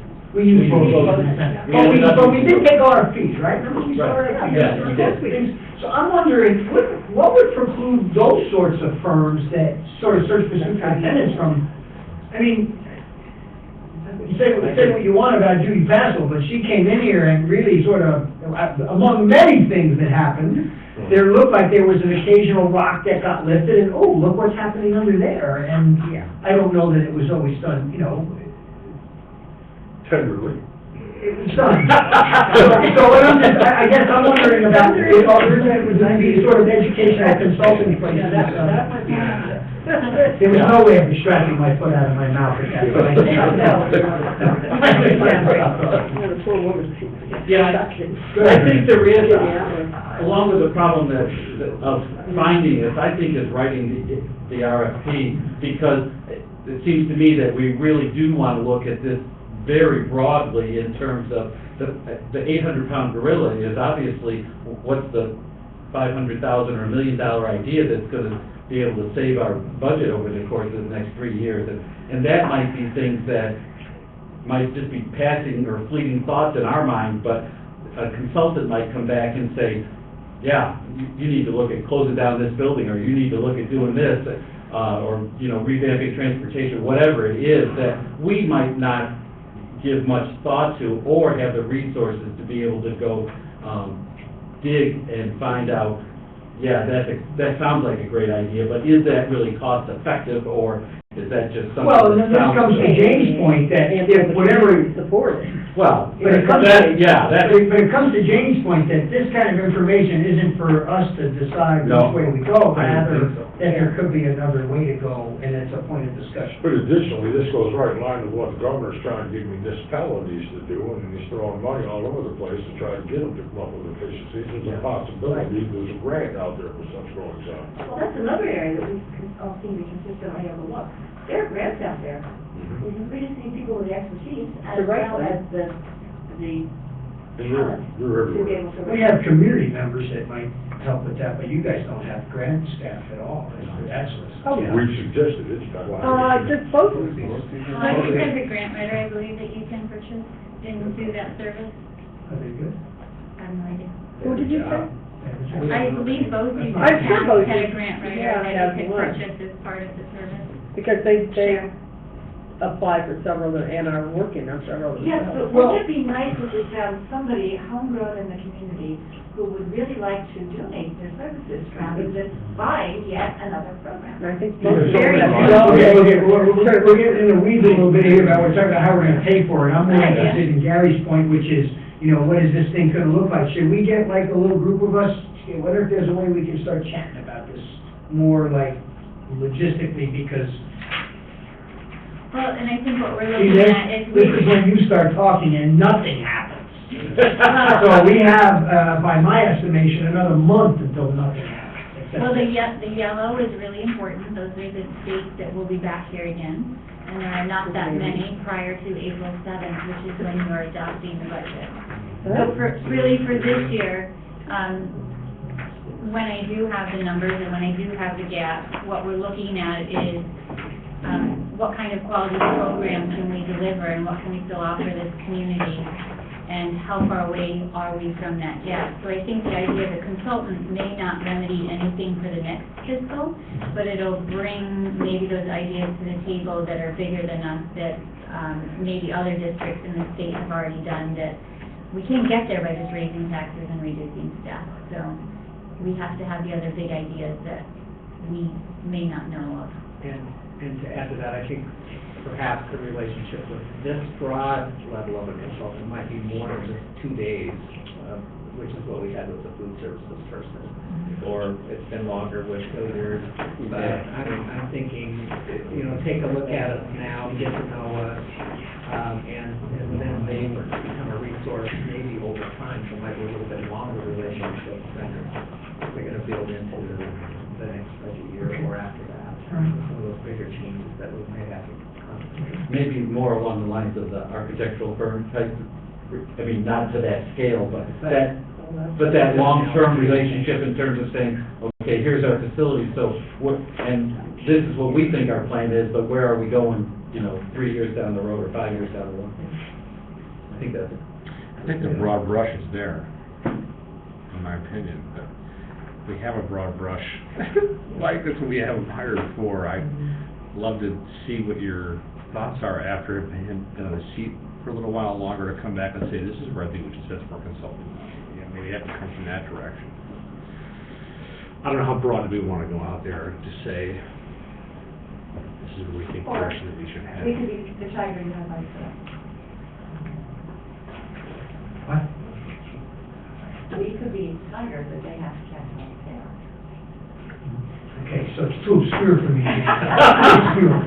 Too obtuse. Yeah, too obscure for me. So I'm just reiterating and being productive on the fact that, yes, I think that we need to support, but at the same time, I really have a strong concern that this kind of selection and suggestions must come from the staff, the people who are doing it. What I'm saying to you is that want to support you in any way we possibly can, and if you think there's an area that we could be able to spend some money on to be able to assist you, great. Thank you, Jim. I don't think with food service that we have a food service expert, or we don't have a janitorial expertise coming from our superintendent, but I think for a lot of the other things that we're considering, I would like to think that, I would like to trust his opinion on what direction we should have with consulting, but just my thought. I also think we've developed a wonderful working relationship now, and I would not want to jeopardize that in any way, shape, or form. Thanks. Wait a minute, what relationship are we jeopardizing? Did I miss something? Well, I think when the board starts telling staff members what Okay, they back want to the do. point, we're not telling Yeah. them anything. Well, We're saying we want somebody who's not them, looking at what they do and say, I'm not sure the board understands the kinds of cuts we are about to make this year and how dramatically it is going to change what we do here. I'm not sure we understand that. If we think that, I think what we said is, Well, it goes beyond this year. So Yeah. so that's my so, I mean, point, it's that not just this year, but, I mean, that's why, I feel strongly that our administrative staff and the team that we have here can get there this year, whether it's reducing staff and a combination of going over the tax cap. Next year's the big problem, because if we have to do it over again, we won't have enough staff to continue to deliver a quality program. And I don't have the expertise for that. The people sitting next to me may, but I think we're talking about much, much bigger ideas. and I just want to add one more point. It's entirely possible based on the financial models, that things are not going to be as dire, that there is going to be. It could change. But I would like to be able, if they give us the 1.4 million, to completely, I mean, if we can really sort of see what the road looks like, that looks very different than the road we're on right now, and we have that restored, we can really start talking about enriched education here in Trumansburg, because I'm not sure that everybody in this community knows how enriched the education is in this place. For example, South Seneca doesn't have an AP class. They only have a music teacher for a much larger number of kids. We had 70 students in the 7th and 8th grade course the other night, 70. That's half of the entire 7th and 8th grade population is in the damn chorus. We don't have, I'm not sure, other than track, we have something that one person, like a track coach, impacts that many kids. And we all know music is a potential casualty because it's not Common Core, it's not standardized, it's viewed by many people as an enriched part. The athletics are viewed as an enriched part. The art, maybe the technology that we're doing is viewed as enriched. And if we can't articulate how enriched this program here is in Trumansburg, I think we're in trouble. And I just, when you guys presented the schedules, it was really good. It was like, I couldn't decipher what we were getting. I mean, I know it's the sort of way we've always done it. And now I'm thinking, to sell it to a community, if we want to go above a tax cap because we want to keep an enriched program, we have to really articulate to this, okay, the state gives us the $11 million for this baseline of here's what you got to do. And it is. And then there's all this other enrichment we have in all these other areas that cost us money. And if we don't want to, if we want to go to Creasy, we're going to cut, and we're not going to be as enriched. In fact, we're going doing bare bones in this particular area. That way we can really say to them, and I think that's partly what an outside eye might help us foster a discussion around. That's so anyway, so much. No, that was what I was saying, basically, was that I don't think we as a board, I mean, they're the ones who are going to be coming up with the solutions, with the assistance possibly of a consultant. So you're not in favor of a consultant? I'm definitely, I said with the help of a consultant, Frank. Yeah, good? Yeah. I just disagree with your choice of the word enriched for music and for art. I just thought they were essential. No, they're enriched. Yes, the state of New York, they'll tell you we have an enriched. It's mandated. It's Mandated. Yeah. Just saying. Just remember the presentation. There's Music is certain things we mandated. have And middle to school. do. Yeah. Everything we do, we have to do. Band is Just not saying. mandated. No, Chorus is not mandated. right, but General why music would is you, mandated. right. So there's a big So we difference can- there. Yeah, So we can. chorus and band are we can enriched. carve and cut and do all that stuff in there, but what you end up doing is you put holes in student schedule, and then now you're paying for having a building with all these study halls. Yeah, So, yeah. it's a fine, there's a fine line between saying, all right, so we only gotta do general music, so we take everything else out, and then where the hell do they go? Study hall. Well, Where do art, they go? yeah, and this goes to the problem. Our problem is, we don't have the Right, money. then we just- I mean, my thing is, we don't have the money for some of these things. Teachers and people manning stuff. Yeah, we We pay for study, I mean, study hall must be supervised, correct? So. Just for this point, is the difference between a teacher and a school monitor. Yeah. We could use salary. school And the monitor. education is significant, right? Sitting in. Well, I understand that, but at the same time, it's not as though that we're getting off scot-free. That's right. I just want to be really clear that we're having a discussion. We're not making any decisions, we're not changing anything. Yeah. All we're doing is trying to have a discussion about this, and I can already, I'm not sure, I'm sensing that we want to have this discussion. As long as we remember, we're not making any decisions, we're having a discussion. That's what we are, the community's having about Common Core, and I think we want to have it at an administrative level at this point. And there are schools who this year are going to be looking at going over the tax cap and up to 18% in an increase if they're going to Good luck continue. with that. if they're going to be able to continue, if they're not, either fiscally or academically insolvent, or both. I mean, that would happen if they did not go to 17.5%. Most states do, maybe can completely solve it. Well, the state has not yet decided about that, because they seem to think no one is going to get there. There is We are apparently so no good at contingency picking up for the a bankrupt pieces. district. There's no contingency. This came up a couple of years ago, because there was a thought that a number of school districts by now would be completely insolvent. Well, we're too good at monkeying around and coming up, I think we're rabbits close. out of hat.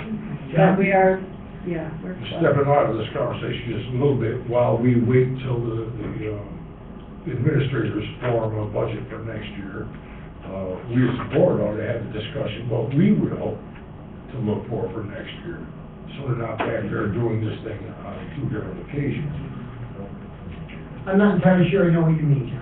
Well, if I was gonna ask, if I may, just what, the direction that you want us to go in. Yes. I mean, I think, we can offer, you talk about enrichment, bare bones, what is it that we get for, Mike and I have talked a lot about this idea of marketing what we do, because we do have, you said it, we have an incredible program in this school district. When I start, Abby alluded to the college admissions. When I start telling you some of the colleges and universities that we're hearing from already, we send kids to some pretty incredible schools. Right, but the point we're trying to get at here is, let's use yours as an example, because what you've really done, at least for me, is, when kids get in there in ninth grade, especially as they're getting passed off in the middle school, you really hone in on getting them graduated. You sort of know what the crediting is. One of the things that somebody, or we, would say is, listen, we might have a lot of kids in this district who are really interested in the arts and sciences, right? Arts and sciences, right? There's Monet and the science teachers that blood there off the charts, right? We got a lot of good science teachers. And then, on the other side, we've got, what was I gonna say? Sort of arts and sciences and math and technology. What kind of attract? And so if people wanna come in, maybe you can't offer an AP class every year. Maybe it's when you're in ninth grade, you might have to say, I want to sort of go this way, or I want to go this way. And then you may start making choices with your counselor.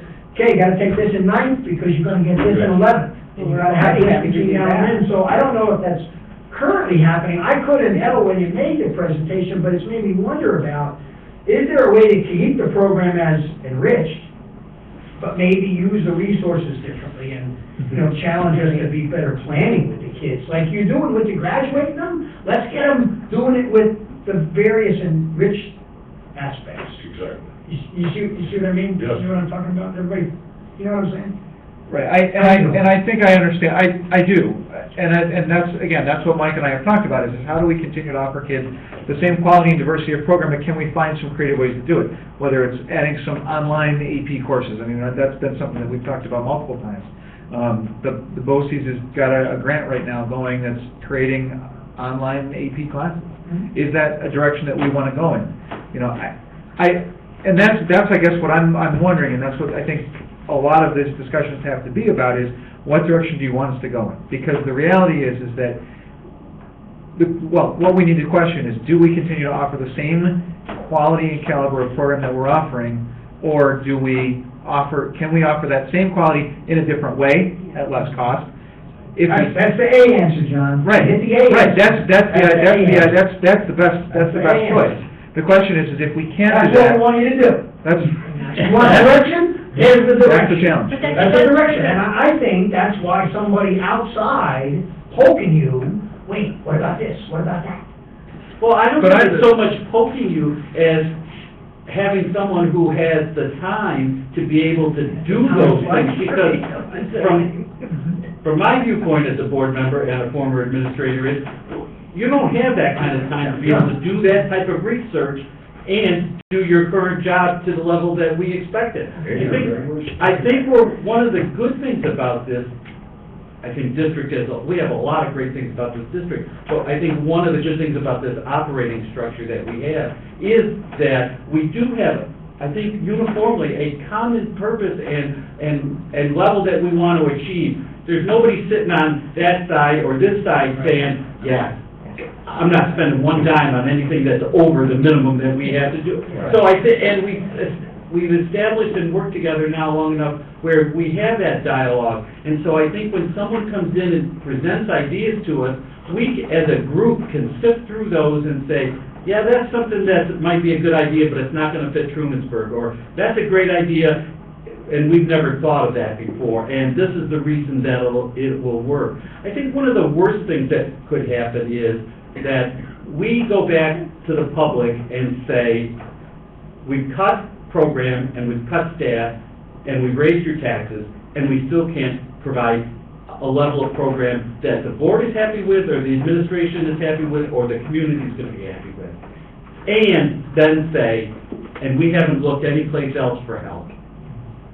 I think that would be a crime. If someone came to us and said, so you're telling me that you didn't invest $10,000 or $8,000 or $15,000, whatever the figure is, to find out new ideas, and now we're not gonna have the kind of program that we've had and the community's been accustomed to for the past, 3 decades, 5 decades, whatever it is.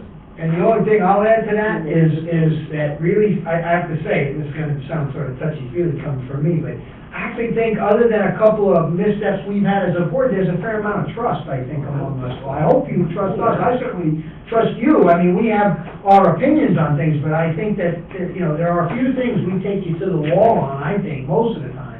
I think in this case, hopefully you have trust that what we're trying to do is move this whole thing forward. Why are you giving me that look? I'm giving you that look because I got the feeling maybe my statement gave you that opinion, No, but I what felt we statement? didn't. What's it? Of whatever it was you popped on earlier where you said you don't think we have a good relationship. I definitely. Oh, yeah, that's exactly right. It's exactly what I was saying. Well, I figured that. You So can we tend to all hold forget. hands and That's say, all "Right you on"? need.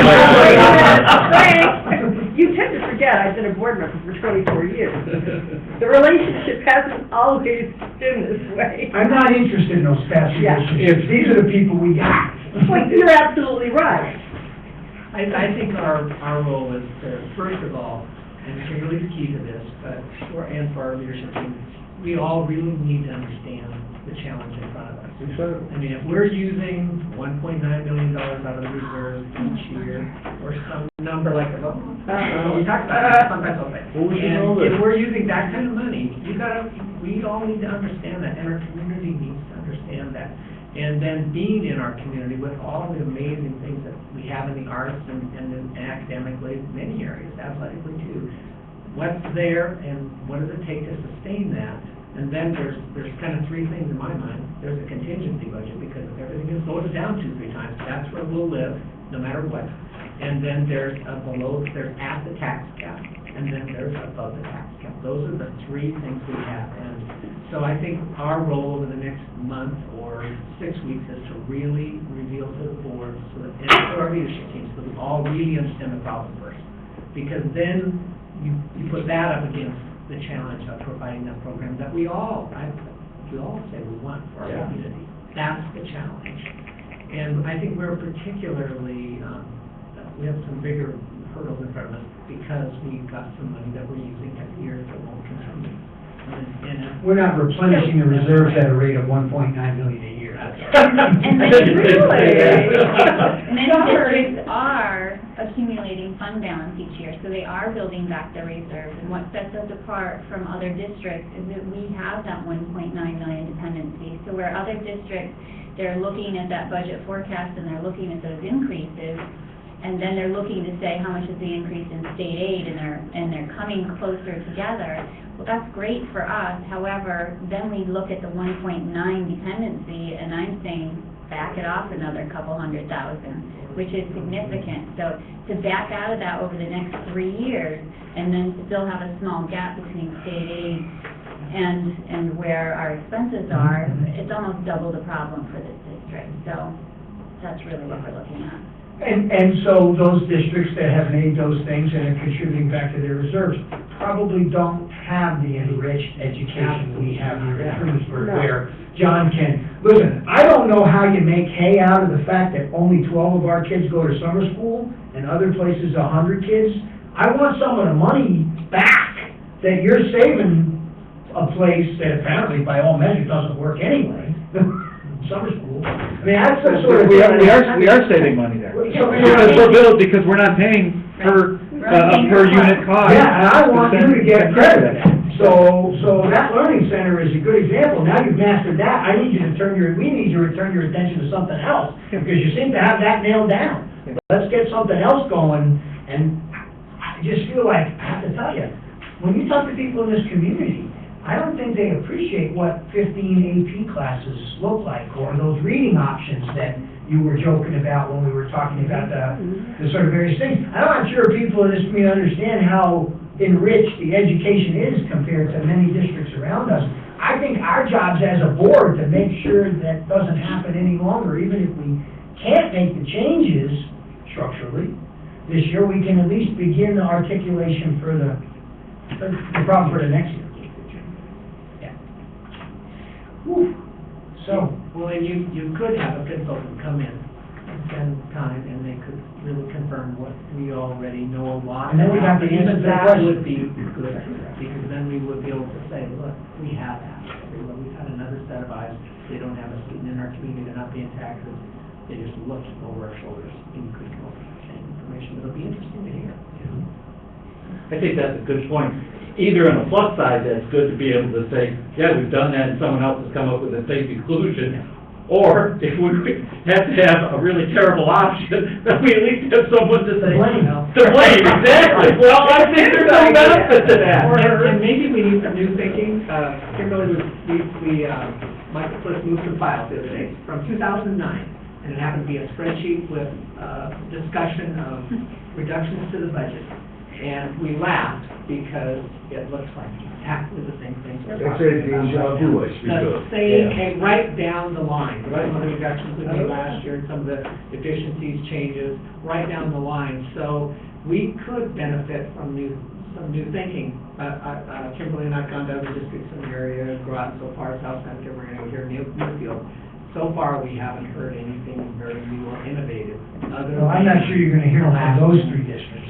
Moravia? They've really taken a beat. We haven't gone there. Moravia would be a good one. So we're looking. Hey, what do you see? Or Moravia. Yeah, we actually had an appointment set up, and then we both had conflict, so I'll be rescheduling that one. Okay, wrapping up board forum. Consent agenda, is anybody interested in having any of these items removed? L and M, please.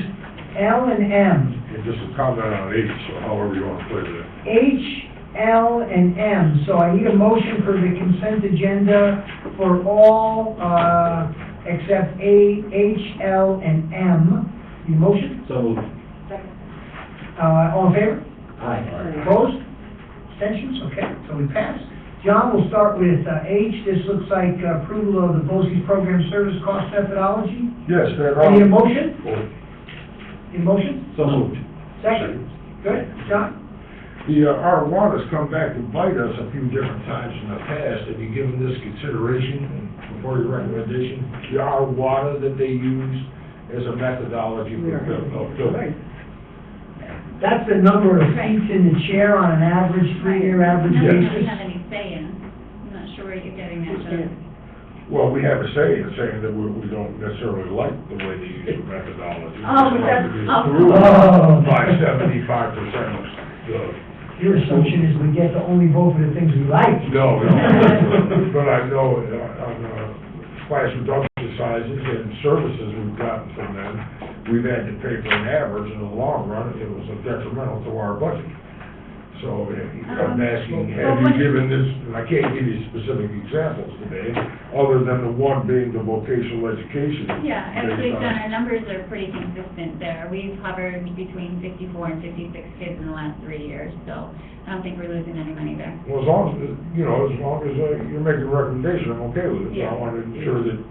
You good with this? I'm good You with with it. this? Well, I'm sort of piggybacking on that. So what does our vote mean here?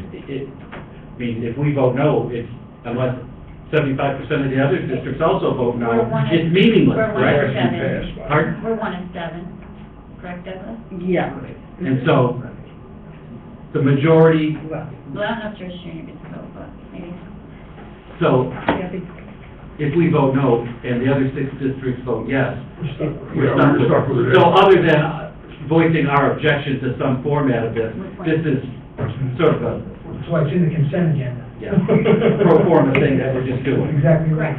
But they, That's why the consent agenda keeps getting longer and longer every meeting. but piggyback on what you just said, several years ago, we declined on, BOCES budget. BOCES budget. The administrative budget.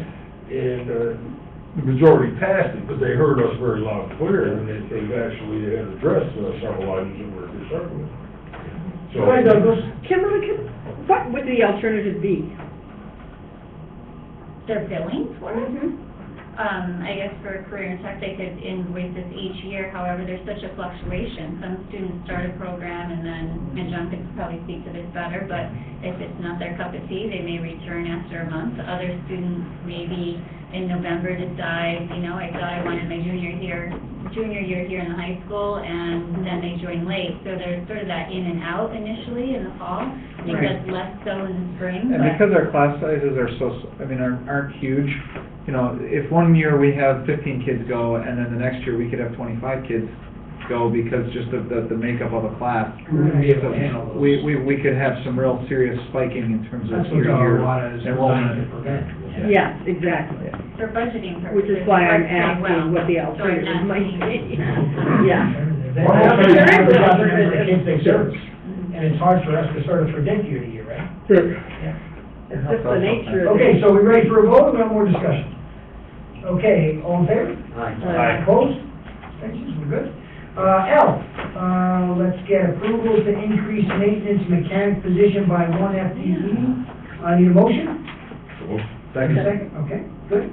Discussion? I'd like an explanation and The explanation for this, and Michael will chime in pretty quick, but I want to give my in first, is that as we look to possible changes in, in the future in our maintenance department, we need this position, we need to have this position, kind of like having one more chess piece to work with. Yeah. So we don't have, it's not filled, we're not planning on filling it right away, but we need the position created. Because we currently do not have this position in our district, and if you create a position, we also have to set a wage with, we believe we have to set a wage, so. So that's what the M is doing. Yes. Yeah. So But you're it's creating- not posted, Placeholder. we're just creating it. In case we Flexibility. need to make some moves to be more efficient with staff perhaps, or something like that. We could have done M at the same time, couldn't we? Yes. Do you have a separate question for M? No, that was. So let's take okay, let's finish this now, we can't do it. Other discussions about M? Okay, all in favor? Aye. Opposed? Okay, M is apparently the salary for that maintenance mechanic position, which will not be, filled, just created at this time. Need a motion? Second. And a second, good. And discussion, more discussion or not? No. Okay, all in favor? Aye. Okay, we're here. Old business? Can I ask, what do you do with K-Ben? So do we have a bunch of new board meeting dates or what? We accepted Kay. Okay. Kay wasn't taken out. And then we'll see what's going on. Kay wasn't taken out. Let's take this one step at a time. Let's get these changed and see if what we're gonna go back and do here. But we're gonna have to chat about this pretty quick. Yeah. We gotta chat about this pretty quick. Old business? Policy? Everybody's shuffling, just like college students. They start shuffling at 5 minutes left. Motion for adjournment to executive session? No executive session. No executive session, that was going, that was just. So no need for executive session, motion for adjournment? Second. Okay, thank you very much, sorry for doing this. John.